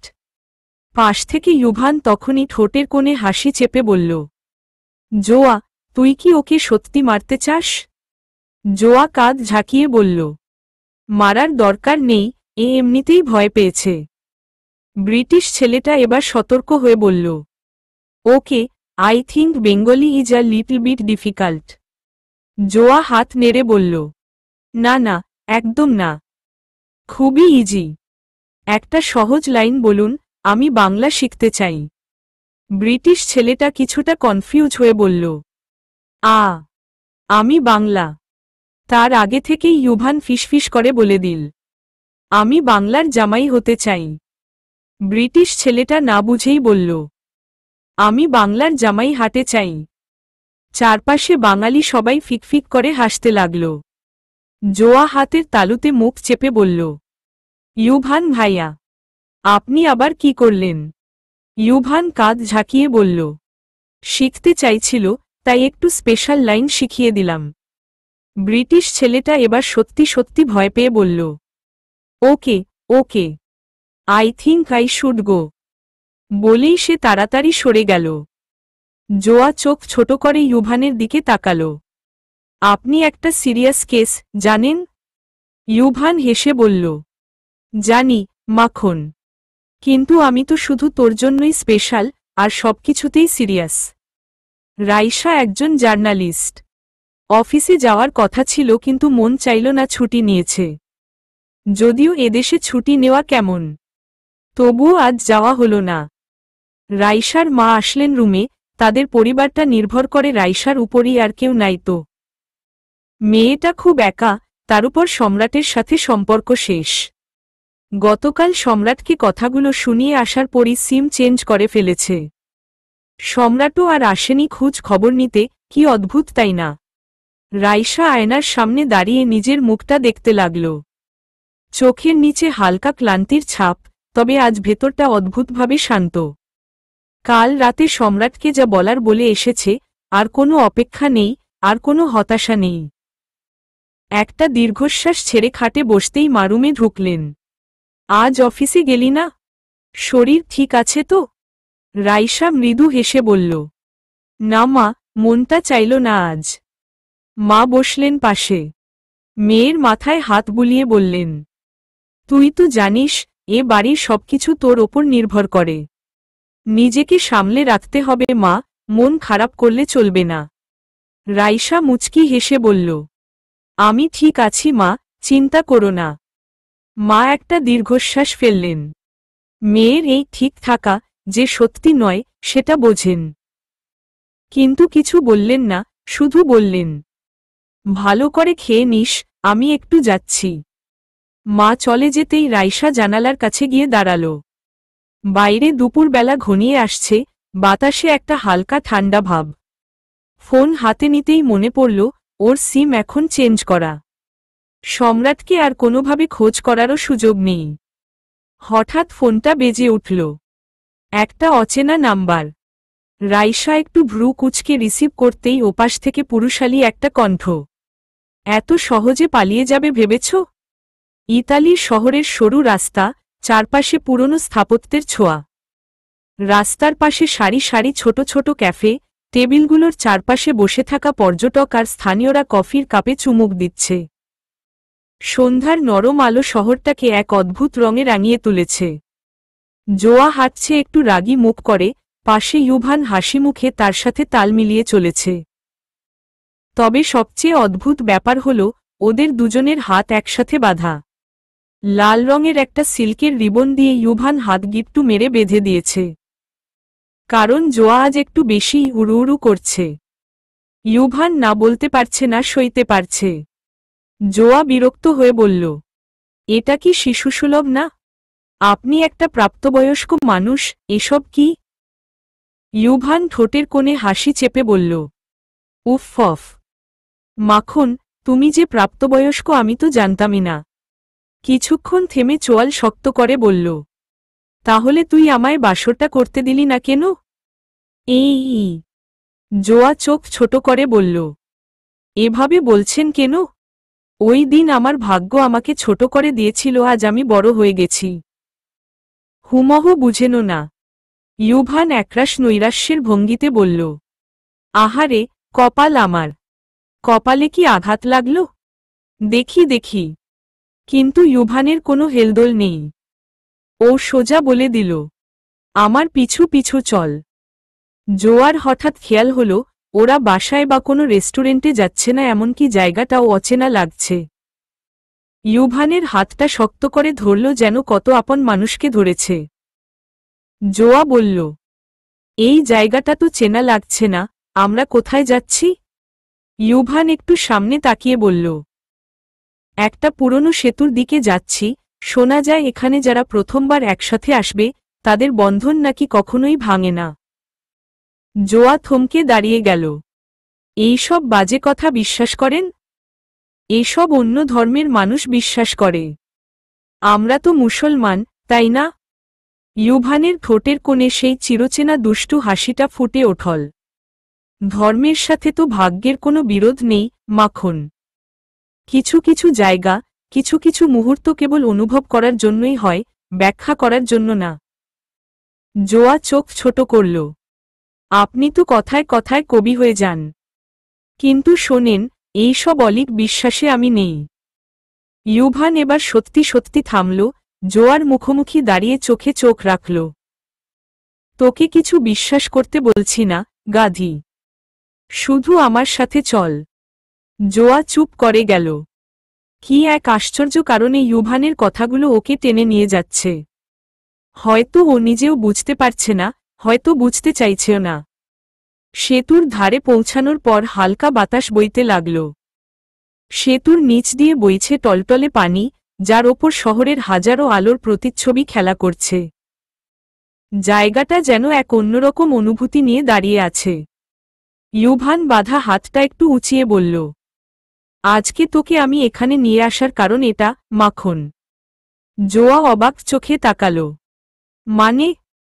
Yuvan এক গাল হাসল, একটু ঝুঁকে এসে নিচু স্বরে বলল, ভাগ্যকে তো তুই বিশ্বাস করিস না। তাহলে আজকের দিনটা শুধুই আমার ইচ্ছের দিন হিসেবে মনে রাখিস, কেমন? জোয়ার বুকের ভেতর কেমন যেন অজানা এক শিহরণ বয়ে গেল। ইউভান তাকিয়েছিল সূর্যাস্তের দিকে, জোয়া সেই সুযোগে রিবনটা কেটে দিয়ে দৌড় লাগালো অন্যদিকে। ইউভান প্রথমে বুঝতেই পারেনি। কয়েক সেকেন্ড পর যখন অনুভব করল হাত ফাঁকা, তখনই চমকে ফিরে তাকাল। জোয়া পেছনে ফিরে হাসল, চোখে দুষ্টুমি। আমি বাধা পড়ে থাকার মানুষ না, ইউভান ভাইয়া। ওহ, তাই? ইউভান ঠোঁটের কোণে এক ঝলক রহস্যময় হাসি নিয়ে ধীরে ধীরে পা বাড়াল ওর দিকে। জোয়া দৌড়ানোর গতি বাড়িয়ে দিল, কিন্তু ইউভান কি আর এত সহজে ছেড়ে দেবে? দৌড়াতে পারিস, কিন্তু বেশি দূর যেতে পারবি না, মাখন। জোয়া কোনো উত্তর দিল না, শুধু পথচলতি এক বৃদ্ধার পাশ কাটিয়ে সামনে এগোল। কিন্তু হঠাৎই পিছন থেকে এক ঝটকায় ওর হাত কেউ টেনে ধরল। ছাড়ুন। না ছাড়লে? ইউভান জোয়ার দিকে তাকিয়েছিল এক অদ্ভুত দৃষ্টিতে। তুমি তো বাধা পড়তে চাও না, তাই না? হুম। ভালো কথা। এবার নিজেই আমার সাথে চলতে হবে, বাধ্য হয়ে। জোয়ার চোখ বড় হয়ে গেল। মানে? ইউভান হাসল, এক মুহূর্ত দেরি না করেই ওকে হালকা টান দিয়ে নিজের দিকে নিল। জোয়া ভারসাম্য হারিয়ে ইউভানের বুকে ঠোক্কর খেল। মানে? এবার আমি তোকে হাত দিয়ে ধরলাম। এবার কেটে দেখত। জোয়া গম্ভীর মুখে একবার ইউভানের মুখের দিকে তাকাল, তারপর এক রাগী ভঙ্গিতে বলল, ইউভান ভাইয়া, আপনি একটা ধোঁকাবাজ। ধোঁকা তুই দিলি, আমি শুধু ফিরিয়ে দিলাম, মা। খ ন চারপাশে ইতালির সন্ধ্যার বাতাস বইছিল, সেতুর নিচে পানির ঢেউয়ে প্রতিফলিত হচ্ছিল হাজারো আলো। আর ওরা দুজন যেন নিজেদেরই এক অদ্ভুত ভাগ্যের গল্প লিখছিল এই শহরে। রাতের ঝিঝি পোকার ডাক, আকাশে রথের তারা, দূরে দেখা যাচ্ছে চার্চের বাতি, ক্ষণে ক্ষণে ঘণ্টার শব্দ ভেসে আসছে। রাইসা মন খারাপ করে দাঁড়িয়ে আছে ছাদের কর্নারে। কিছুক্ষণ আগে সম্রাট ফোন করেছিল। কিভাবে নাম্বার পেল সত্যি রাইসা বুঝতে পারছে না। ওই দিন সম্রাটের চেম্বারে ঝামেলা করে আসার পর তো নাম্বার এসব চেঞ্জ করা হয়ে গিয়েছিল। এটা ভাবতে ভাবতে আবার ফোন ভেজে ওঠল। রাইসা চমকে তাকাল। ফোনের স্ক্রিনের দিকে তাকিয়ে খানিকক্ষণ দ্বিধায় পড়ে গেল। নম্বরটা অপরিচিত, কিন্তু কি এক অজানা অনুভূতিতে মনে হল এটাই সম্রাট। একটা দীর্ঘশ্বাস ছেড়ে কল রিসিভ করল। হ্যালো। ওপাশ থেকে পরিচিত কণ্ঠস্বর ভেসে এল, নরম অথচ দৃঢ়। রাইসা, এটা আমি। রাইসার বুক ধক করে উঠল। কণ্ঠস্বরটা শান্ত, কিন্তু ও জানে এর ভেতরে একটা অস্থিরতা লুকিয়ে আছে। তুমি আবার কি চাও, সম্রাট? কণ্ঠটা ছিল কাঠিন্যহীন, কিন্তু স্পষ্ট ক্লান্ত। তোমার সাথে দেখা করতে চাই। রাইসা তিক্ত হেসে ফেলল। আমার সাথে দেখা করতে চাও? কেন? সম্পর্ক শেষ হয়ে গেছে, তাই না? সব সম্পর্ক কি শেষ হয়ে যায়, রাইসু? ওপাশের কণ্ঠে একটা গভীরতা ছিল, যা রাইসার মনে একটুখানি হলেও নাড়া দিয়ে গেল। কিন্তু ও নিজেকে সামলে নিল। আমার কাছে শেষ মানে শেষ, সম্রাট। আর কিছু বলার নেই তোমার সাথে। ফোনের ওপাশ থেকে কয়েক সেকেন্ড কোনো শব্দ এল না, শুধু সম্রাটের ভারী শ্বাস শুনতে পেল রাইসা। তারপর ধীর কণ্ঠে সে বলল, তাহলে একটা শেষ দেখা দাও, তারপর আমি আর কখনো তোমার সামনে আসব না। রাইসার হৃদস্পন্দন এক লহমায় থমকে গেল। কিছুক্ষণ পর আবার বলল, আসলেই ছেলেরা এমনি হয়। যেমনই বললাম সম্পর্ক শেষ। অমনি বলে দিল, একবারই দেখা করবে আর কখনো সামনে আসবে না। শালা 14 ঘাটে পানি খাইতে খুব মজা পায়। ও পাশে সম্রাট থমেরে রইল। কি বলবে আসলে বুঝতে পারছে না। হাসবে নাকি কাঁদবে। একটু আগেই বলল সম্পর্ক শেষ, এখন বলছে আমি নাকি। সম্রাট এবার সত্যিই কনফিউজড। এই মেয়ে কি চায়? একটু আগে সম্পর্ক শেষ বলে ঝাড়ি দিল, এখন উল্টো নিজেই অভিযোগ করছে। সে একটু হাসল, তবে কণ্ঠটা স্বাভাবিক রাখার চেষ্টা করল। তাহলে কি করব বলো, রাইসু? না দেখা করতে বললে করব না, দেখা করতে চাইলে চলে আসব। রাইসা বিরক্ত হয়ে বলল, হুমম, আসলেই ছেলেরা এমনই হয়। যখন দরকার তখন ভালোবাসার নাটক, যখন দরকার ফিনিশ। ঠিক বলছি না? সম্রাট এবার আর হাসি চেপে রাখতে পারল না। তুমি কি নিজেই নিজের বিপক্ষে কথা বলছো, রাইসু? রাইসা চোখ ছোট করে বলল, নাম নিস না আমার। সম্রাট মুচকি হেসে বলল, তাহলে কি ডাকবো? সোনা? জান? রাইসা ফোনটা কানের কাছ থেকে সরিয়ে একবার গভীর শ্বাস নিল। একদম নাটক করবা না। যা বলার সরাসরি বলো, একবার দেখা করলে কি হবে? সম্রাট এবার গম্ভীর হয়ে গেল। দেখা করলেই বুঝতে পারবে, জান। একবার দেখা কর, তারপর যা ইচ্ছা করছি। রাইসা এক মুহূর্ত চুপ করে রইল। সম্রাটের গলায় কিছু একটা ছিল, একটা গভীর টান, যেটা ওকে দুর্বল করে দিচ্ছিল। কিন্তু সে কি সত্যিই দেখা করতে চাইছে? নাকি এটা আরেকটা ধোঁকা? কি জানি বাপু, ছেলেদের মন বুঝা কষ্ট। কিন্তু অজানা কৌতূহল তাকে পিছু ছাড়ছিল না। ওপাশ থেকে সম্রাট বলল, কি? আসবে তো আগামীকাল? নাকি এখনই আমি আসব? রাইসা একটু থতমত খেয়ে গেল। সম্রাট কি বলল? এখনই আসবে? তার গাল গরম হয়ে উঠল, কণ্ঠ কাঁপতে লাগল। এই এখন আসতে হবে না। মানে? আমি তো বলিনি আসতে। ওপাশ থেকে সম্রাট খিলখিল করে হেসে উঠল। ওহো, এত লাজুক কবে থেকে হলে, বেবি? রাইসা আরেকটু গম্ভীর হওয়ার চেষ্টা করল। আমি লাজুক না। আমি এখনো ঠিক করিনি তোমাকে আসতে বলবো কিনা। সম্রাট মৃদু স্বরে বলল, ঠিক কর। কারণ তোমার সাথে আমার দেখা হওয়া খুব দরকার। রাইসার বুকের ভেতর আবারও কেমন যেন ধাক্কা লাগল। কি দরকার? রাইসা কিছুটা শান্ত কণ্ঠে বলল, সম্রাট, আমাকে আবার ঠকাবে না তো? সম্রাট কিছুটা কঠিন গলায় বলল, আমি তোমাকে সত্যি ভালোবাসি রাই। বিশ্বাস করো আমি ভালোবাসি তোমায়। সম্রাট মুখের কাছে ফোনটা এনে একটা বাংলা গানের সুর তুলে, ডেকে রাখি যেমন কুসুম, পাপড়ির আবডালে ফসলের ঘুম, তেমনি তোমার নিবিড় চলা আ আ 2 মরমের মূল পথ ধরে আমার ভিতর। বিহিরে অন্তরে অন্তরে আছো তুমি হৃদয় জুড়ে। আমার ভিতর বিহিরে অন্তরে অন্তরে আছো তুমি হৃদয় জুড়ে। আমি আপনার ভাইয়ের মেয়েকে বিয়ে করেছি, সেটা আপনাদের জানিয়েছি। আপনাদের থেকে উপদেশ নিতে ফোন করিনি। কথাগুলো বলে ইউভান লাইন কেটে দিল। ফোনের ওপাশে রহেদ কিছু বুঝে উঠে পারছেন নাকি বলবেন আর কি করবেন। ভাবতেও অবাক লাগে আমার ঘরে এমন সন্তান জন্ম হয়েছে। রহেদ হতভম্ব হয়ে ফোনের দিকে তাকিয়ে রইলেন। ইউভানের এত স্পষ্ট কথা, এত দৃঢ় কণ্ঠেটা কি সত্যিই তার সেই ছেলে, যে কখনো কোনো মেয়ের দিকে তাকাতো না? আজ নিজের চাচাতো বোনকে শেষমেশ বিয়ে করল। এই জামানায় আরও কত কি দেখতে হবে।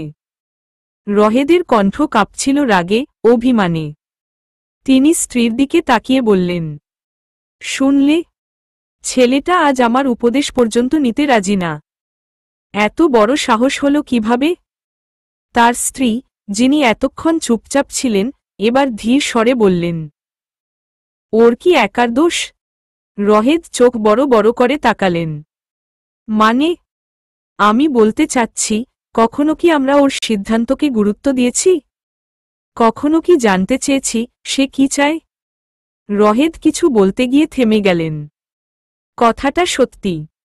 হয়তো হয়তো কোথাও গিয়ে তারা ইউভানকে কখনো বোঝার চেষ্টা করেননি। কিন্তু তাই বলে এভাবে তারা উপেক্ষিত হবে? রহেদ দাঁতে দাঁত চেপে বললেন, ঠিক আছে, ও যখন এত বড় হয়ে গেছে তখন বুঝবে পরিবার কি জিনিস। উপেক্ষার তীব্র একটা সিদ্ধান্ত নিয়ে তিনি চুপ হয়ে গেলেন। ফোন ছুঁড়ে ফেললেন পালঙ্কে। ইউভান বেলকনি থেকে এসে দেখে জোয়া খাটের একপাশে কুটুমুটু হয়ে শুয়ে আছে। পড়ার টেবিলে বইগুলো এলোমেলো, অথচ পড়া শেষ না করেই ঘুমিয়ে পড়েছে। মূলত জোয়া এখনো ঘুমায়নি, ওর পড়াশোনা ভালো লাগে না। ইউভান হুট করে রেগে গিয়ে হেঁচকা টানে উড়ুতে বসিয়ে দেয় জোয়াকে। অবাধ্য চুলগুলো কানের কাছে গুজে বলে, পড়া শেষ না করে ঘুমিয়ে পড়ছিস কেন? ওঠ। জোয়া চোখ বন্ধ করেই মৃদু গলায় ফিসফিস করল, ঘুমাচ্ছি না, বিরক্ত হচ্ছি এখন। ইউভান হাসল, কিন্তু সেই হাসির মধ্যে আদর আর দখলদারির মিশেল ছিল। বিরক্ত হচ্ছিস? এত এত জিনিস কার জন্য আনলাম আমি? জোয়া চোখ খুলল, ঠোঁট ফুলিয়ে বলল, আমি কি বলেছি আনতে? নিজেই এনেছেন, এখন আমার ঘাড়ে চাপাচ্ছেন। ইউভান কোনো কথা না বলে জোয়াকে উড়ুতে বসিয়েই এক হাতে টেবিল থেকে বইটা টেনে নিল। তারপর খুব কাছ থেকে মুখ নামিয়ে নিয়ে বলল, আমি কিছু চাপাই না, তোর জন্য যা ভালো তাই করি, বুঝলি? জোয়া এবার সত্যিই একটু ভয় পেয়ে গেল। এত কাছে থেকে ইউভানের চোখ দুটো ঝলসে উঠছে মনে হল। ও চট করে উঠে যেতে চাইল, কিন্তু ইউভানের হাতের বাঁধনে আটকে গেল। কোথায় যাচ্ছিস? জোয়া তড়িঘড়ি বলল, ঘুমাবো। ইউভান ঠোঁটের কোণে হাসল, একটু ঝুঁকে গিয়ে কানের কাছে বলল, তোর ঘুম ভাঙাবার সময় এসেছে, বলেই গালে একটা কামড় দিয়ে বলে, আর ঘুমাতে চাইবি? জোয়া ঝট করে হাত দিয়ে গাল চেপে ধরল, মুখ হা হয়ে গেল ইউভানের আচমকা কাণ্ডে। আপনি কি পাগল নাকি? ইউভান গম্ভীর কণ্ঠে বলল, পাগলামি তো তুই করছিস, পড়া ফেলে ঘুমাতে চাচ্ছিস, আমি শুধু একটু জাগিয়ে দিলাম। জোয়া ধপ করে বালিশে মুখ গুজে বলল, আমি আপনার সাথে কথা বলবো না, একদমই না। ইউভান ওর মাথার কাছে গিয়ে মৃদু স্বরে বলল, আচ্ছা, তাহলে চুপ করে থাক, আমি যা বলি তা শুনতে থাকিস। জোয়া চোখ বড় বড় করে তাকাল। মানে? ইউভান ওর চুলে হাত বুলিয়ে দিয়ে বলল, মানে, আমি তোর পড়া বুঝিয়ে দিচ্ছি আর তুই শুনে ব্রেইনে ঢোকা, ক্লাসে গিয়ে অন্তত কিছু মনে থাকবে। জোয়া তড়িঘড়ি উঠে পালানোর চেষ্টা করল, কিন্তু ইউভান ততক্ষণে ওর কবজি ধরে টেনে আবার নিজের কাছে বসিয়ে নিল। এখন কোথাও যাবি না, চুপচাপ বসে থাক, আমার কথা শুনবি। জোয়া হাল ছেড়ে দিয়ে চোখ বন্ধ করল, কিন্তু মনে মনে ভাবল, এই লোকটার হাত থেকে আসলেই বাঁচার উপায় নেই। জোয়া দুই হাত গুটিয়ে ভুম গলায় বলল, খিদে পেয়েছে অনেক। ইউভান জোয়ার ঘাড়ে ধরে ঠোঁটের কাছে এনে জুড়ে একটা চুমু খেয়ে বলল, পেট ভরেছে, মাখন? নাকি আরেকটু চাই? জোয়ার চোখ একদম গোল হয়ে গেল, সাথে সাথে ঠেলে দূরে সরল ইউভানকে। আপনি আসলেই একটা। কথা শেষ করার আগেই ইউভান হেসে বলল, একটা কি? ভালো মানুষ? জোয়া গালে হাত রেখে ক্ষিপ্ত স্বরে বলল, না, একটা বিরক্তিকর, অযথা বেহায়া, ন্যাকামতে ভরা। ইউভান অন্যদিকে তাকিয়ে বলল, আরে বাহ, এতগুলো বিশেষণ একসাথে? তাহলে তো আমি বেশ গুরুত্বপূর্ণ একজন। জোয়া দাঁত কিরমির করে বলল, আমি সত্যি আপনার সাথে আর থাকব না। এই বলে দরজার দিকে দৌড় দিতে গিয়েই থমকে গেল, কারণ ইউভান ওর সামনে এসে দাঁড়িয়েছে, দরজাটা পেছনে রেখে। কোথায় যাচ্ছিস? জোয়া চোখ সরু করে বলল, রান্নাঘরে, খিদে পেয়েছে। ইউভান ওর কপালে হালকা একটা টোকা দিয়ে বলল, খিদের জন্য তো আমি আছি, মাখন। চলো, আজ নিজ হাতে রান্না করে দিই। জোয়ার মুখ রাগে লাল হয়ে গেল, কিন্তু মনে মনে একটুখানি কি যেন কেঁপে উঠল। এই লোকটার হাত থেকে আসলেই বাঁচার উপায় নেই। আচ্ছা হাঁটুন, আমি আসছি ওড়নাটা নিয়ে। আমার সামনে এত পর্দা করতে হবে না। কাপড় ছাড়াও চলিস, সমস্যা নাই। জামাইই তো লাগি। জোয়া মুখে আঙুল ঠেকিয়ে বলে, নাউজুবিল্লাহ, আপনি এত বড় নির্লজ্জ, এত বড় বেহায়া, আমি আগে জানতাম না সত্যি। ইউভান হাসতে হাসতে এক হাত বুকের কাছে এনে বলল, আহা, সত্যিটা জেনে তোর মন কেমন লাগছে? জোয়া চোখ রাঙিয়ে বলল, মন? আমার মন চাইছে আপনার মুখে একটা থাপ্পড় দেই। ইউভান ঠোঁট কামড়ে বলল, তাহলে দে না। তবে শর্ত আছে, একটা থাপ্পড়ের বদলে একটা চুমু দিব। সাথে ঠোঁটে কামড়ও দিতে পারি, শিওর না। জোয়া তেলে বেগুনে জ্বলে উঠল। আপনি আপনি একটা কি নির্লজ্জ, বেহায়া? এই তো একটু আগেই বললি। নতুন কিছু বল, মাখন। জোয়া দাঁত চেপে বলল, আমি যাচ্ছি। আপনার সাথে এক মুহূর্তও থাকব না। কিন্তু দরজার দিকে যেতেই হুট করে ইউভান হাত ধরে টেনে কাছে নিয়ে এল, গলার কাছে মুখ নামিয়ে ফিসফিস করে বলল, তুই কি জানিস আমার থেকে পালানো যায় না? জোয়া চোখ ছোট ছোট করে বলল, আল্লাহ, ও ও আল্লাহ, এ কোথায় ফেসে গেলাম আমি? আরে আমি খাবো কিছু। কোথাও যাচ্ছি না ব্রো, কোথাও যাচ্ছি না। রান্নাঘরে যাচ্ছি। ইউভান ঘাড় কাত করে জিজ্ঞেস করে, কি খাবি বল? পারলে চিকেনে গিয়ে কিচেন বানিয়ে আনুন। ইউভান ড্যাবড্যাব করে তাকিয়ে বলল, এই কিচেন খায় কিভাবে? এজন্য বললাম পড়ালেখা কর, তাহলেই ইংলিশে কথা বলতে পারবি। জোয়া চোখ উল্টে বলল, হুহ, আপনি ইংলিশের মাস্টার নাকি? ভুল তো আমার না, মুখ ফসকে গেছে। ইউভান ভ্রু উঁচিয়ে বলল, ওহ, মুখ ফসকে গেছে? তাহলে মুখটাই বন্ধ করে দিই। এই বলে সে হুট করে জোয়ার ঠোঁটে একটা চিমটি কাটল। জোয়া চিৎকার দিয়ে পেছনে সরে গেল। আল্লাহ, এই লোকটার হাত থেকে বাঁচার উপায় নাই। খেতে চাইলে কি ঠোঁট চিমটি আর কামড়ায় মানুষ? ইউভান হেসে বলল, খিদে বেশি পেয়েছে? তাহলে চুপচাপ বস, আমি কিছু আনছি। জোয়া হাত গুটিয়ে বসে রইল, চুল ঠিক করতে করতে বলল, এই লোকটা একদিন না একদিন সত্যিই পাগল বানিয়ে ছাড়বে। গভীর ঘুমে তলিয়ে আছে জোয়া। ইউভান বারবার পিচ্ছি বউটার দিকে তাকাচ্ছে, ঘুমের ঘরেই তো আছে। একটু জড়িয়ে ধরলে বুঝতেও পারবে না, তাছাড়া নিজের বউ পরের বউ তো আর না যে জড়িয়ে ধরলে পানিশমেন্ট পেতে হবে। এটা ভেবে জোয়ার মাথাটা আলতো করে বুকে রাখল, কিন্তু কি আশ্চর্য কাণ্ড, জোয়া হাড়িমুড়ি করে ইউভান জড়িয়ে ধরে বুকের মধ্যে আরও তলিয়ে গেল। ইউভানের টি শার্ট খমচে ধরে ঘুমিয়ে পড়ল। ইউভান স্তব্ধ হয়ে রইল। এই পিচ্ছিটা স্বপ্নের ঘোরে কি না কি করে বসে। ও কি জানেও না কতটা সর্বনাশ করে ফেলেছে। হালকা বাতাস পর্দা সরিয়ে ঘরে ঢুকছিল, মৃদু চাঁদের আলো জোয়ার শান্ত মুখটায় পড়ে একটা স্বর্গীয় আবেশ এনে দিয়েছে। ইউভান চোখ সরাতে পারছে না। ওর শরীরের উষ্ণতা, ছোট্ট নরম আঙুলের স্পর্শ, কিছুতেই যেন নিজেকে সামলে রাখা যাচ্ছে না। একটু ঝুঁকে গিয়েই কানের কাছে ফিসফিস করে বলল, মাখন, ঘুমাচ্ছিস তো? কোনো সাড়া নেই। একবার চোখ খোল তো, দেখ তোকে কত সুন্দর লাগছে। জোয়া নিঃশ্বাস ফেলল, কিন্তু চোখ খুলল না। উল্টো আরো শক্ত করে জড়িয়ে ধরল ইউভানকে। এইবার ইউভান সত্যিই হেসে ফেলল। ওহ, তোকে তো ছাড়তেই হবে না, নিজেই এসে আটকালি বলে জোয়ার চুলে আলতো করে হাত বুলিয়ে দিতে লাগল। এক অদ্ভুত প্রশান্তি ছুঁয়ে গেল ওকে। সকালে ঘুম ঘুম চোখ মেলে তাকালো জোয়া ইউভানের দিকে। ইউভানও তাকিয়ে আছে জোয়ার দিকে। ব্যাপারটা জোয়ার বোধগম্য হতেই অন্যদিকে মুখ ফিরিয়ে নিল। হঠাৎ ইউভানের ফোন ভেজে উঠল, স্ক্রিনের দিকে তাকাতেই ইউভান দেখল রহেদ মানে নিজের বাবা ফোন করেছেন।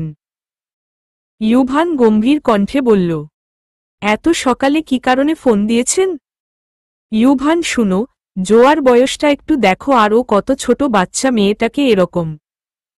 তো আমি কি ওকে খেয়ে ফেলছি নাকি? আপনি আমার বউকে আমার থেকে সরাতে চান কেন? ওকে আমার ভালো লেগেছে, বিয়ে করেছি, এখানে তো নাক গলাচ্ছেন কেন?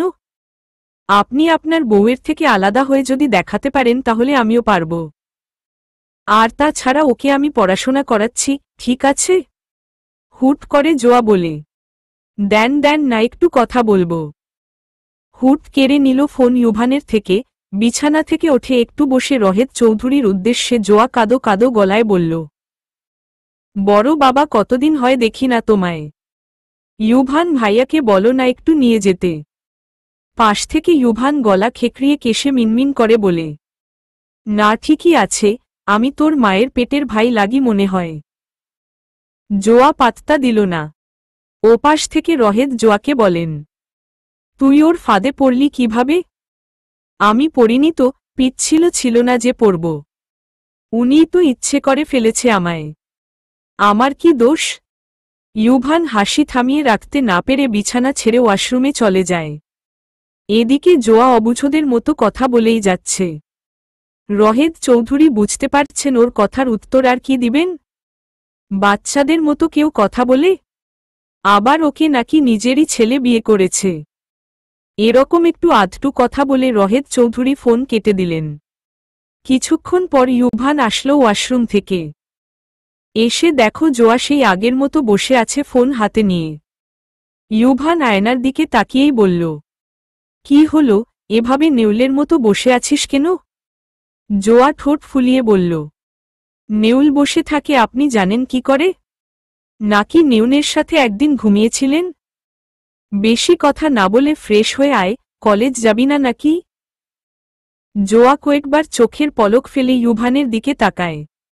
অতর্কিত পেটে হাত দিয়ে বলে, ও মা গো, আমার পেট ফেটে যাচ্ছে গো। ইউভান, ভাইয়া, আমার পেটে ব্যথা করছে প্রচুর। ইউভান দরজার কাছে থেকে তাড়াহুড়া করে জোয়ার কাছে এসে বসে বলে, কি হয়েছে জোয়া? আমার পেটে অনেক ব্যথা করছে। ইউভান যেই না একটু পেটে হাত দিবে তখনই জোয়া বলে ওঠে, হাত দিবেন না, আরও বেশি ব্যথা করবে। ও মা গো, আর সহ্য করতে পারছি না। আজ যাওয়া লাগবে না ইউভান ভাইয়া। আমি যাব না। ইউভান পুরাই ভ্যাবাচাকা খেয়ে যায় ওর এমন আহাজারিতে। আদৌ সত্যি বলছিস তো? ইয়া আল্লাহ, আপনি এসব কি বলছেন? আমি আবার কবে মিথ্যা বলি ন? আপনার মাথা ছুঁয়ে বলছি। হাত সরা। মিথ্যা কসম খাবি না আমায় ছুঁয়ে। তোর পেটে ব্যথা করছে না আমি জানি, ওঠ। তোর কষ্ট আমি অনুভব করতে পারি, বাট আজ পারছি না রে মাখন। বাহানা করিস না, ওঠ। আগে ভালোবাসতেন আর এখন বাসেন না, তাই অনুভব করতে পারছেন না। সিম্পল। সিম্পলটা আবার কি? আরে সিম্পল রে গাধা। কথাটা বলেই মুখ চেপে ধরে বলে, মুখ ফসকে বেরিয়ে গেছে। আসলে ব্যথায় দিশেহারা হয়ে আছি তো তাই। কি থেকে কি বলছি? ইউভান চোখ কুচকে জোয়াকে দেখল, যেন ওর নাটকের পেছনের আসল কারণ খুঁজে বের করতে চাইছে। একটু ঝুঁকে গিয়ে বলল, ঠিক আছিস তো? জোয়া কপট কষ্টের ভাব ধরে মাথা নাড়িয়ে বলল, না ভাইয়া, খুব কষ্ট হচ্ছে। ইউভান হালকা হাসল, তারপর বলে উঠল, ঠিক আছে, চল হাসপাতাল নিয়ে যাই। ডাক্তার দেখাতে হবে। এই কথা শুনেই জোয়া এক লাফে উঠে বসে বলল, আরে না না, এত সিরিয়াস কিছু না, একটু পর ঠিক হয়ে যাবে। ইউভান ভ্রু উঁচিয়ে বলল, বাহ, রোগ সেরে গেল নাকি? জোয়া কৃত্রিম হাসির আড়ালে মুখ লুকিয়ে বলল, আপনি কি চান আমি হাসপাতালে গিয়ে ইঞ্জেকশন খাই? ওসব কিছু দরকার নেই। ইউভান এবার আর নিজেকে ধরে রাখতে পারল না, হাসতে হাসতে বিছানায় গড়িয়ে পড়ল। আহারে আমার নাটকবাজ রানী, কলেজে না যেতে এমন বাহানা তো জীবনে দেখিনি। জোয়া ঠোঁট ফুলিয়ে বলল, আপনি খুব বাজে মানুষ। ইউভান হাসতে হাসতে বলল, বাজে না, আমি আসলে তোর থেকে একটু বেশি চালাক। তাই এসব নাটক আমার সামনে চলবে না, বুঝলি? এখন জলদি ফ্রেশ হয়ে আয়, নয়তো দেরি হয়ে যাবে। জোয়া মুখ গোমরা করে বিছানায় গুটিসুটি মেরে বসে রইল। আমি যাচ্ছি না, আপনি জোর করতে পারবেন না। ইউভান চোখ সরু করে বলল, দেখ, ভালোই ভালোই উঠে আয়, নইলে কিন্তু আপনি কি? আমি কিন্তু নিজেই তোকে কোলে করে নিয়ে যাব। জোয়া চোখ বড় বড় করে তাকিয়ে রইল। দাঁড়ান, দাঁড়ান, নিজেই যাব, ধরা দেব না। কথা শেষ করেই তড়িঘড়ি উঠে ওয়াশরুমের দিকে দৌড় দিল। ইউভান মৃদু হাসি দিয়ে বলল, এই মালটা এত ফাজি লাগে জানতাম না। সম্রাট অনেকক্ষণ ধরে ওয়েট করছে রাইসার জন্য, কিন্তু রাইসার কোনো খবর নাই। 1 ঘন্টা ধরে পার্কে বসে আছে আর গ্যালারিতে রাইসার সাথে তোলা কয়েকটা ছবি পরখ করছে। হঠাৎ দেখতে পেল রাইসা একটা ছেলের সঙ্গে হেসে হেসে কথা বলে আসছে। ব্যাপারটা সম্রাটের কাছে অনেক খারাপ লাগল, আগে কখনো কারো সাথে এভাবে কথা বলতে দেখেনি। রাইসা কাছে আসতেই সম্রাট প্রশ্ন করল, রাইসা তোমার সাথে কে? আর তোমার আসতে এত লেট হলো কেন? কখন থেকে অপেক্ষা করছি। একটু মেকি হাসি দিয়ে রাইসা বলল, ও আসলে হচ্ছে আমার ফিউচার। আমাদের আংটি বদল হয়ে গেছে গতকাল রাতে। তোমাকে সেটাই জানাতে এসেছি। সম্রাটের মুখ এক মুহূর্তের জন্য ফ্যাকাশে হয়ে গেল। গলার স্বর ভারী হয়ে বলল, ফিউচার মানে? রাইসা কৌতুক ভরা হাসি দিয়ে বলল, মানে যা শুনলে তোমার বুকটা ধপ করে উঠবে। সম্রাটের বুক সত্যিই ধপ করে উঠল। কিছুক্ষণ রাইসার চোখের দিকে চুপচাপ তাকিয়ে থাকল, যেন বুঝতে চাইছে মিথ্যা বলছে নাকি সত্যি। রাইসা, এটা কেমন রসিকতা? রাইসা এবার গম্ভীর হয়ে বলল, রসিকতা না, সত্যি বলেছি। তোমার সঙ্গে মজা করতে আসিনি। সম্রাট কেমন যেন ঝাপসা দেখছিল, বুকের ভেতরটা ধকধক করছিল। এত সহজে রাইসা ওকে ভুলে যাবে? এত সহজে কারো সাথে আংটি বদল হয়ে যেতে পারে? সে একটু হাসার চেষ্টা করল, গলা শুকনো লাগছিল। কে সে? রাইসা কাঁধ ঝাঁকিয়ে বলল, তুমি ওকে চিনবে না, চিনতে হবে না। তাছাড়া এসব জেনে তোমার লাভ কি? সম্রাট এবার আর সহ্য করতে পারল না। এক ঝটকায় রাইসার হাত ধরে কাছে টেনে আনল, চোখে কেমন যেন এক অদ্ভুত আগুন জ্বলছে। লাভ কি? তুমি ভাবছ আমার কোনো লাভ নেই? তাহলে শুনো রাইসা, আমার লাভ না থাকলেও ক্ষতি আছে। তুমি কি জানো কারো চোখের সামনে এভাবে স্বপ্ন ভেঙে গেলে কেমন লাগে? রাইসা একটু অবাক হল সম্রাটের প্রতিক্রিয়ায়। তবে নিজেকে সামলে নিয়ে বলল, দুঃখিত সম্রাট, কিন্তু কিছু জিনিস আমাদের হাতে থাকে না। সম্রাটের মুখ হঠাৎ কঠিন হয়ে গেল। হাতটা ধীরে ধীরে ছেড়ে দিল। ঠোঁটের কোণে একটা করুণ হাসি এঁকে বলল, ঠিক আছে, তোমার ভবিষ্যৎ নিয়ে সুখে থাকো। আমি আর তোমার অতীত হয়ে তোমাকে বিরক্ত করব না। এই বলে সে এক পা করে পিছিয়ে গেল। চোখের কোণে কিছু একটার অস্তিত্ব টের পাচ্ছিল, কিন্তু সে ওটা মুছে ফেলতে চাইল না। রাইসা চুপচাপ দাঁড়িয়ে রইল, বুকের ভেতর কেমন যেন চাপচাপ লাগছিল। সে কি সত্যিই ভুল করল? নাকি যা চাইছিল ঠিক তাই হয়েছে? রাইসা ওর সাথে আসা ছেলেটার উদ্দেশ্যে বলল, তুমি এবার আসতে পারো। এই নাও তোমার টাকা, আর আজ থেকে তুমিও আমাকে চিনো না, আমিও তোমাকে চিনি না। ক্লিয়ার? সম্রাটের পা তাকে কোথায় নিয়ে যাচ্ছে সে জানে না। শুধু অনুভব করছে একরাশ শূন্যতা তাকে ঘিরে ধরছে। শহরের আলো আধারিতে হারিয়ে যেতে যেতে সে একটা পাহাড়ের কাছে চলে এলো। এখান থেকে নিচের শহরটাকে ছোট ছোট জলজলে বিন্দুর মতো মনে হচ্ছে, একদম ওর জীবনের মতো। দূর থেকে দেখলে সুন্দর, কিন্তু কাছে গেলে কেবল ফাঁকাই ফাঁকা। পকেট থেকে একটা সিগারেট বের করল। ও কখনো সিগারেট খায়নি, কিন্তু আজ কিছু একটা চাই, যা এই বুকের মধ্যে জ্বলতে থাকা আগুনকে প্রশমিত করবে। কিন্তু একটা টান দিয়েই তেতো লাগল মুখে। থু করে ফেলে দিল। তাহলে পাশেই একটা ছোট্ট বার। সেখানে গিয়ে এক গ্লাস কিছু অচেনা পানীয় হাতে নিল। গ্লাসের মধ্যে বরফগুলো গলে যাচ্ছে, যেমন তার বুকের মধ্যের অনুভূতিগুলো আস্তে আস্তে গলে একরকম নিস্তেজ হয়ে যাচ্ছে। সে এক চুমুক খেল। গলা দিয়ে নেমে যেতেই চোখ বন্ধ হয়ে এলো। মনে হল কিছুক্ষণ আগের কথাগুলো এখনো বাতাসে ঝুলে আছে। ও আসলে হচ্ছে আমার ফিউচার। আমাদের আংটি বদল হয়ে গেছে গতকাল রাতে। তোমাকে সেটাই জানাতে এসেছি। তুমি ওকে চিনবে না, চিনতে হবে না। তাছাড়া এসব জেনে তোমার লাভ কি? সম্রাট কেমন একটা তেতো হাসি দিল। রাইসা শুধু ওকে কষ্ট দিতে চেয়েছিল, নাকি সত্যিই ওর আর কোনো অস্তিত্ব নেই ওর জীবনে? আরেকটা চুমুক খেল। বাইরে পাহাড়ি বাতাস বইছে। অনেক দূরে বাংলা একটা দোকানে বাঙালি গান বাজচ্ছে। সে চোখ বন্ধ করল। হয়তো এখান থেকেই সব শেষ হবে, অথবা এখান থেকেই নতুন কিছু শুরু হবে। শহরের পথ ধরে গাড়ি চলছে। জোয়া মন খারাপ করে সেই কখন থেকে বসে আছে। কত করে বলল আজ কলেজ যাব না, যাব না। তবুও নিয়ে যাচ্ছে ইউভান। বেশ অনেকটা দূরে আসতেই রাস্তা অন্যটা মনে হয় জোয়ার, তার মানে বড় বাবার কাছে নিয়ে যাচ্ছেন ইউভান ভাইয়া। ইউভান গম্ভীর কণ্ঠে শুধু উমম উচ্চারণ করল। বেশ কিছুক্ষণ পর গাড়ি থামল রহেদ চৌধুরীর বিশাল বাড়ির সামনে। জোয়ার বুকের মধ্যে তখনও ধকধক করছে। এতক্ষণেও পুরোপুরি বোঝেনি ইউভান কেন তাকে এখানে নিয়ে এলো। দরজা খুলে বাইরে পা রাখতেই বড় বাবাকে দেখতে পেল। মুহূর্তেই সমস্ত সংশয় উধাও হয়ে গেল।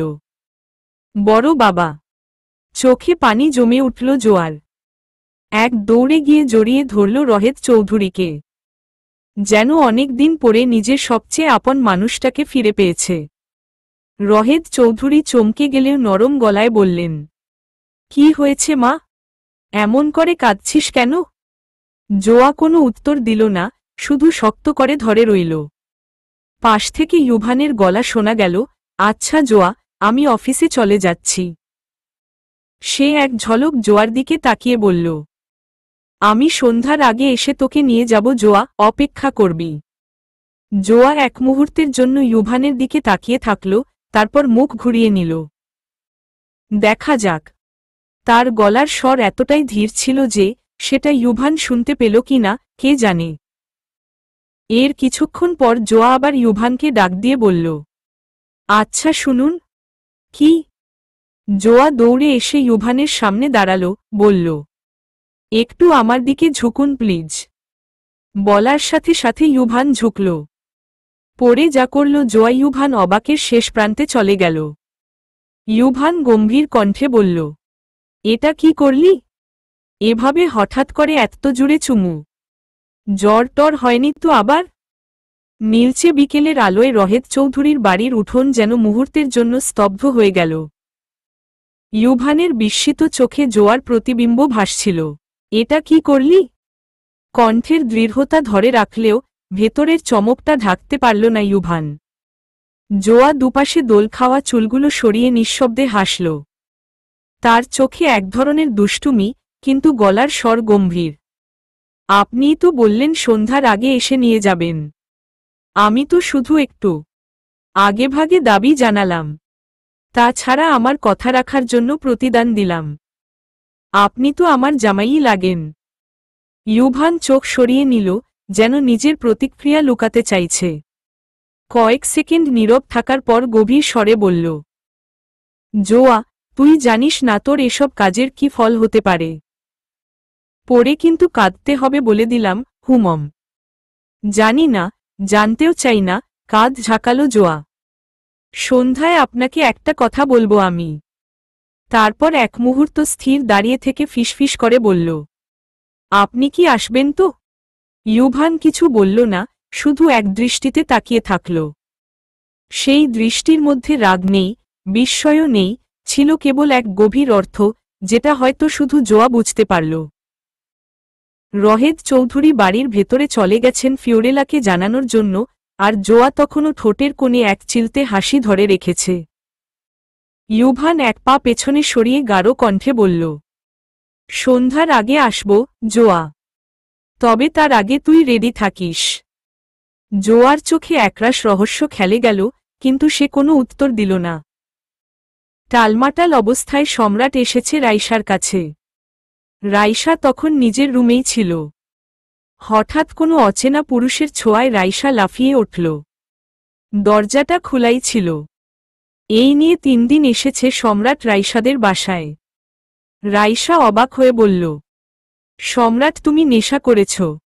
আবার আমার বাসায় এসেছ, সাহস কম না। এই রাইসু, বলো না তোমার আংটি বদল হয়নি। আমি মরে যাব তোমাকে ছাড়া, বলো না সকালের কথা মিথ্যা ছিল। খোদার কসম তোমাকে ভালোবাসি আমি। রাইসা কিছুক্ষণ তাকিয়ে রইল, যেন কিছু বলতে চায়, কিন্তু বলতে পারল না। তার চোখে কিছুটা শূন্যতা, কিছুটা বিভ্রান্তি এবং কিছুটা দুঃখও ছিল। সে ধীরে ধীরে সম্রাটের দিকে এগিয়ে এসে বলল, তুমি কি জানো, এরকম কথাগুলো বলা খুব সহজ?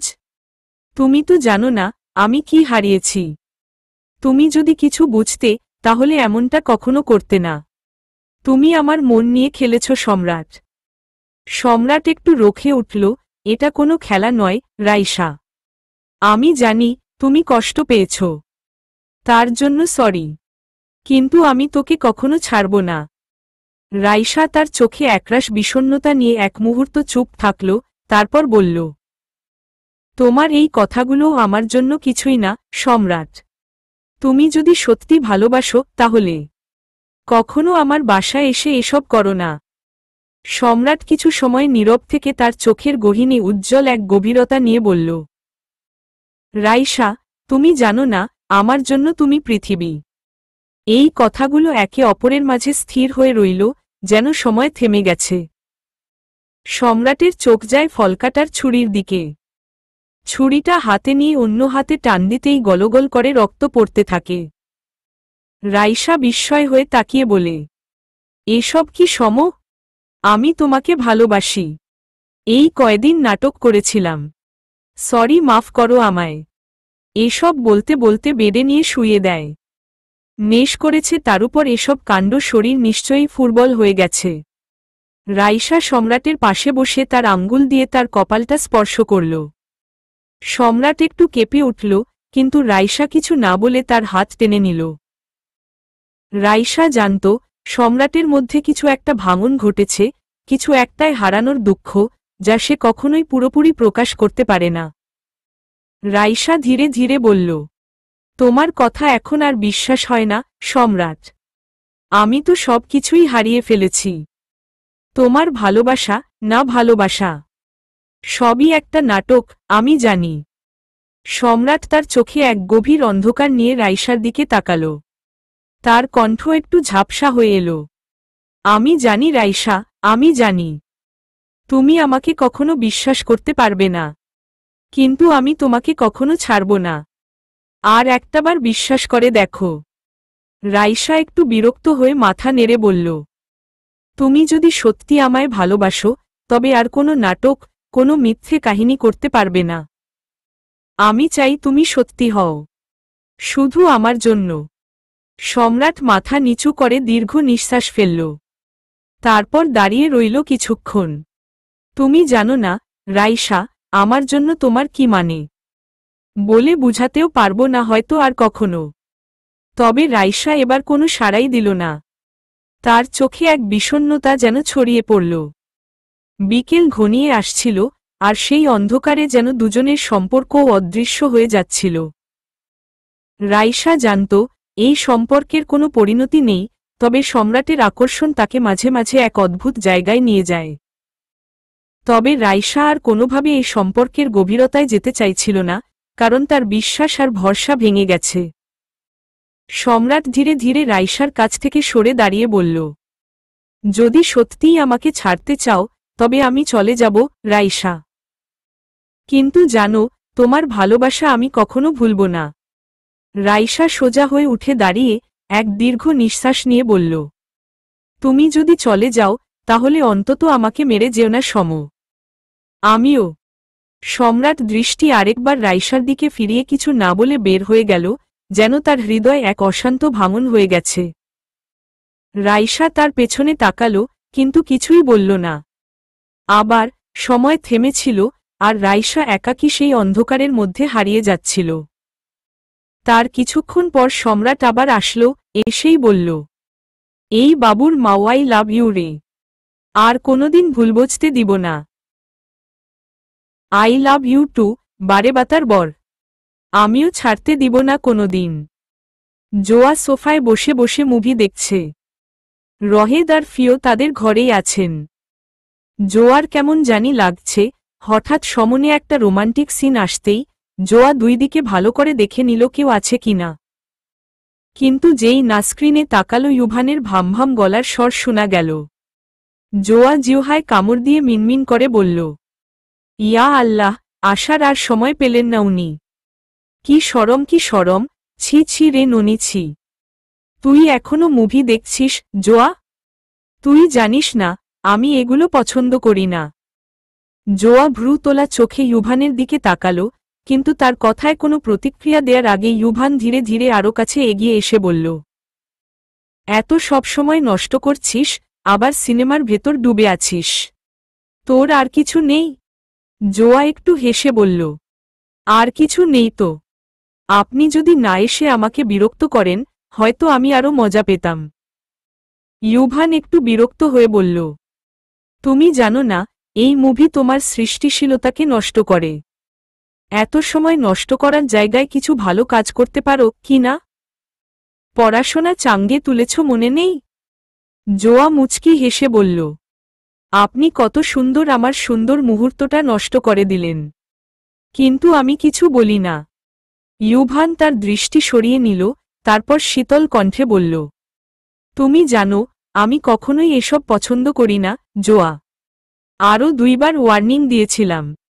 জোয়া কিঞ্চিত মুচকি হেসে বলল, তাহলে তুমি ভালো করেই জানো আমি যখন একবার কিছু করতে শুরু করি তখন থামাই না।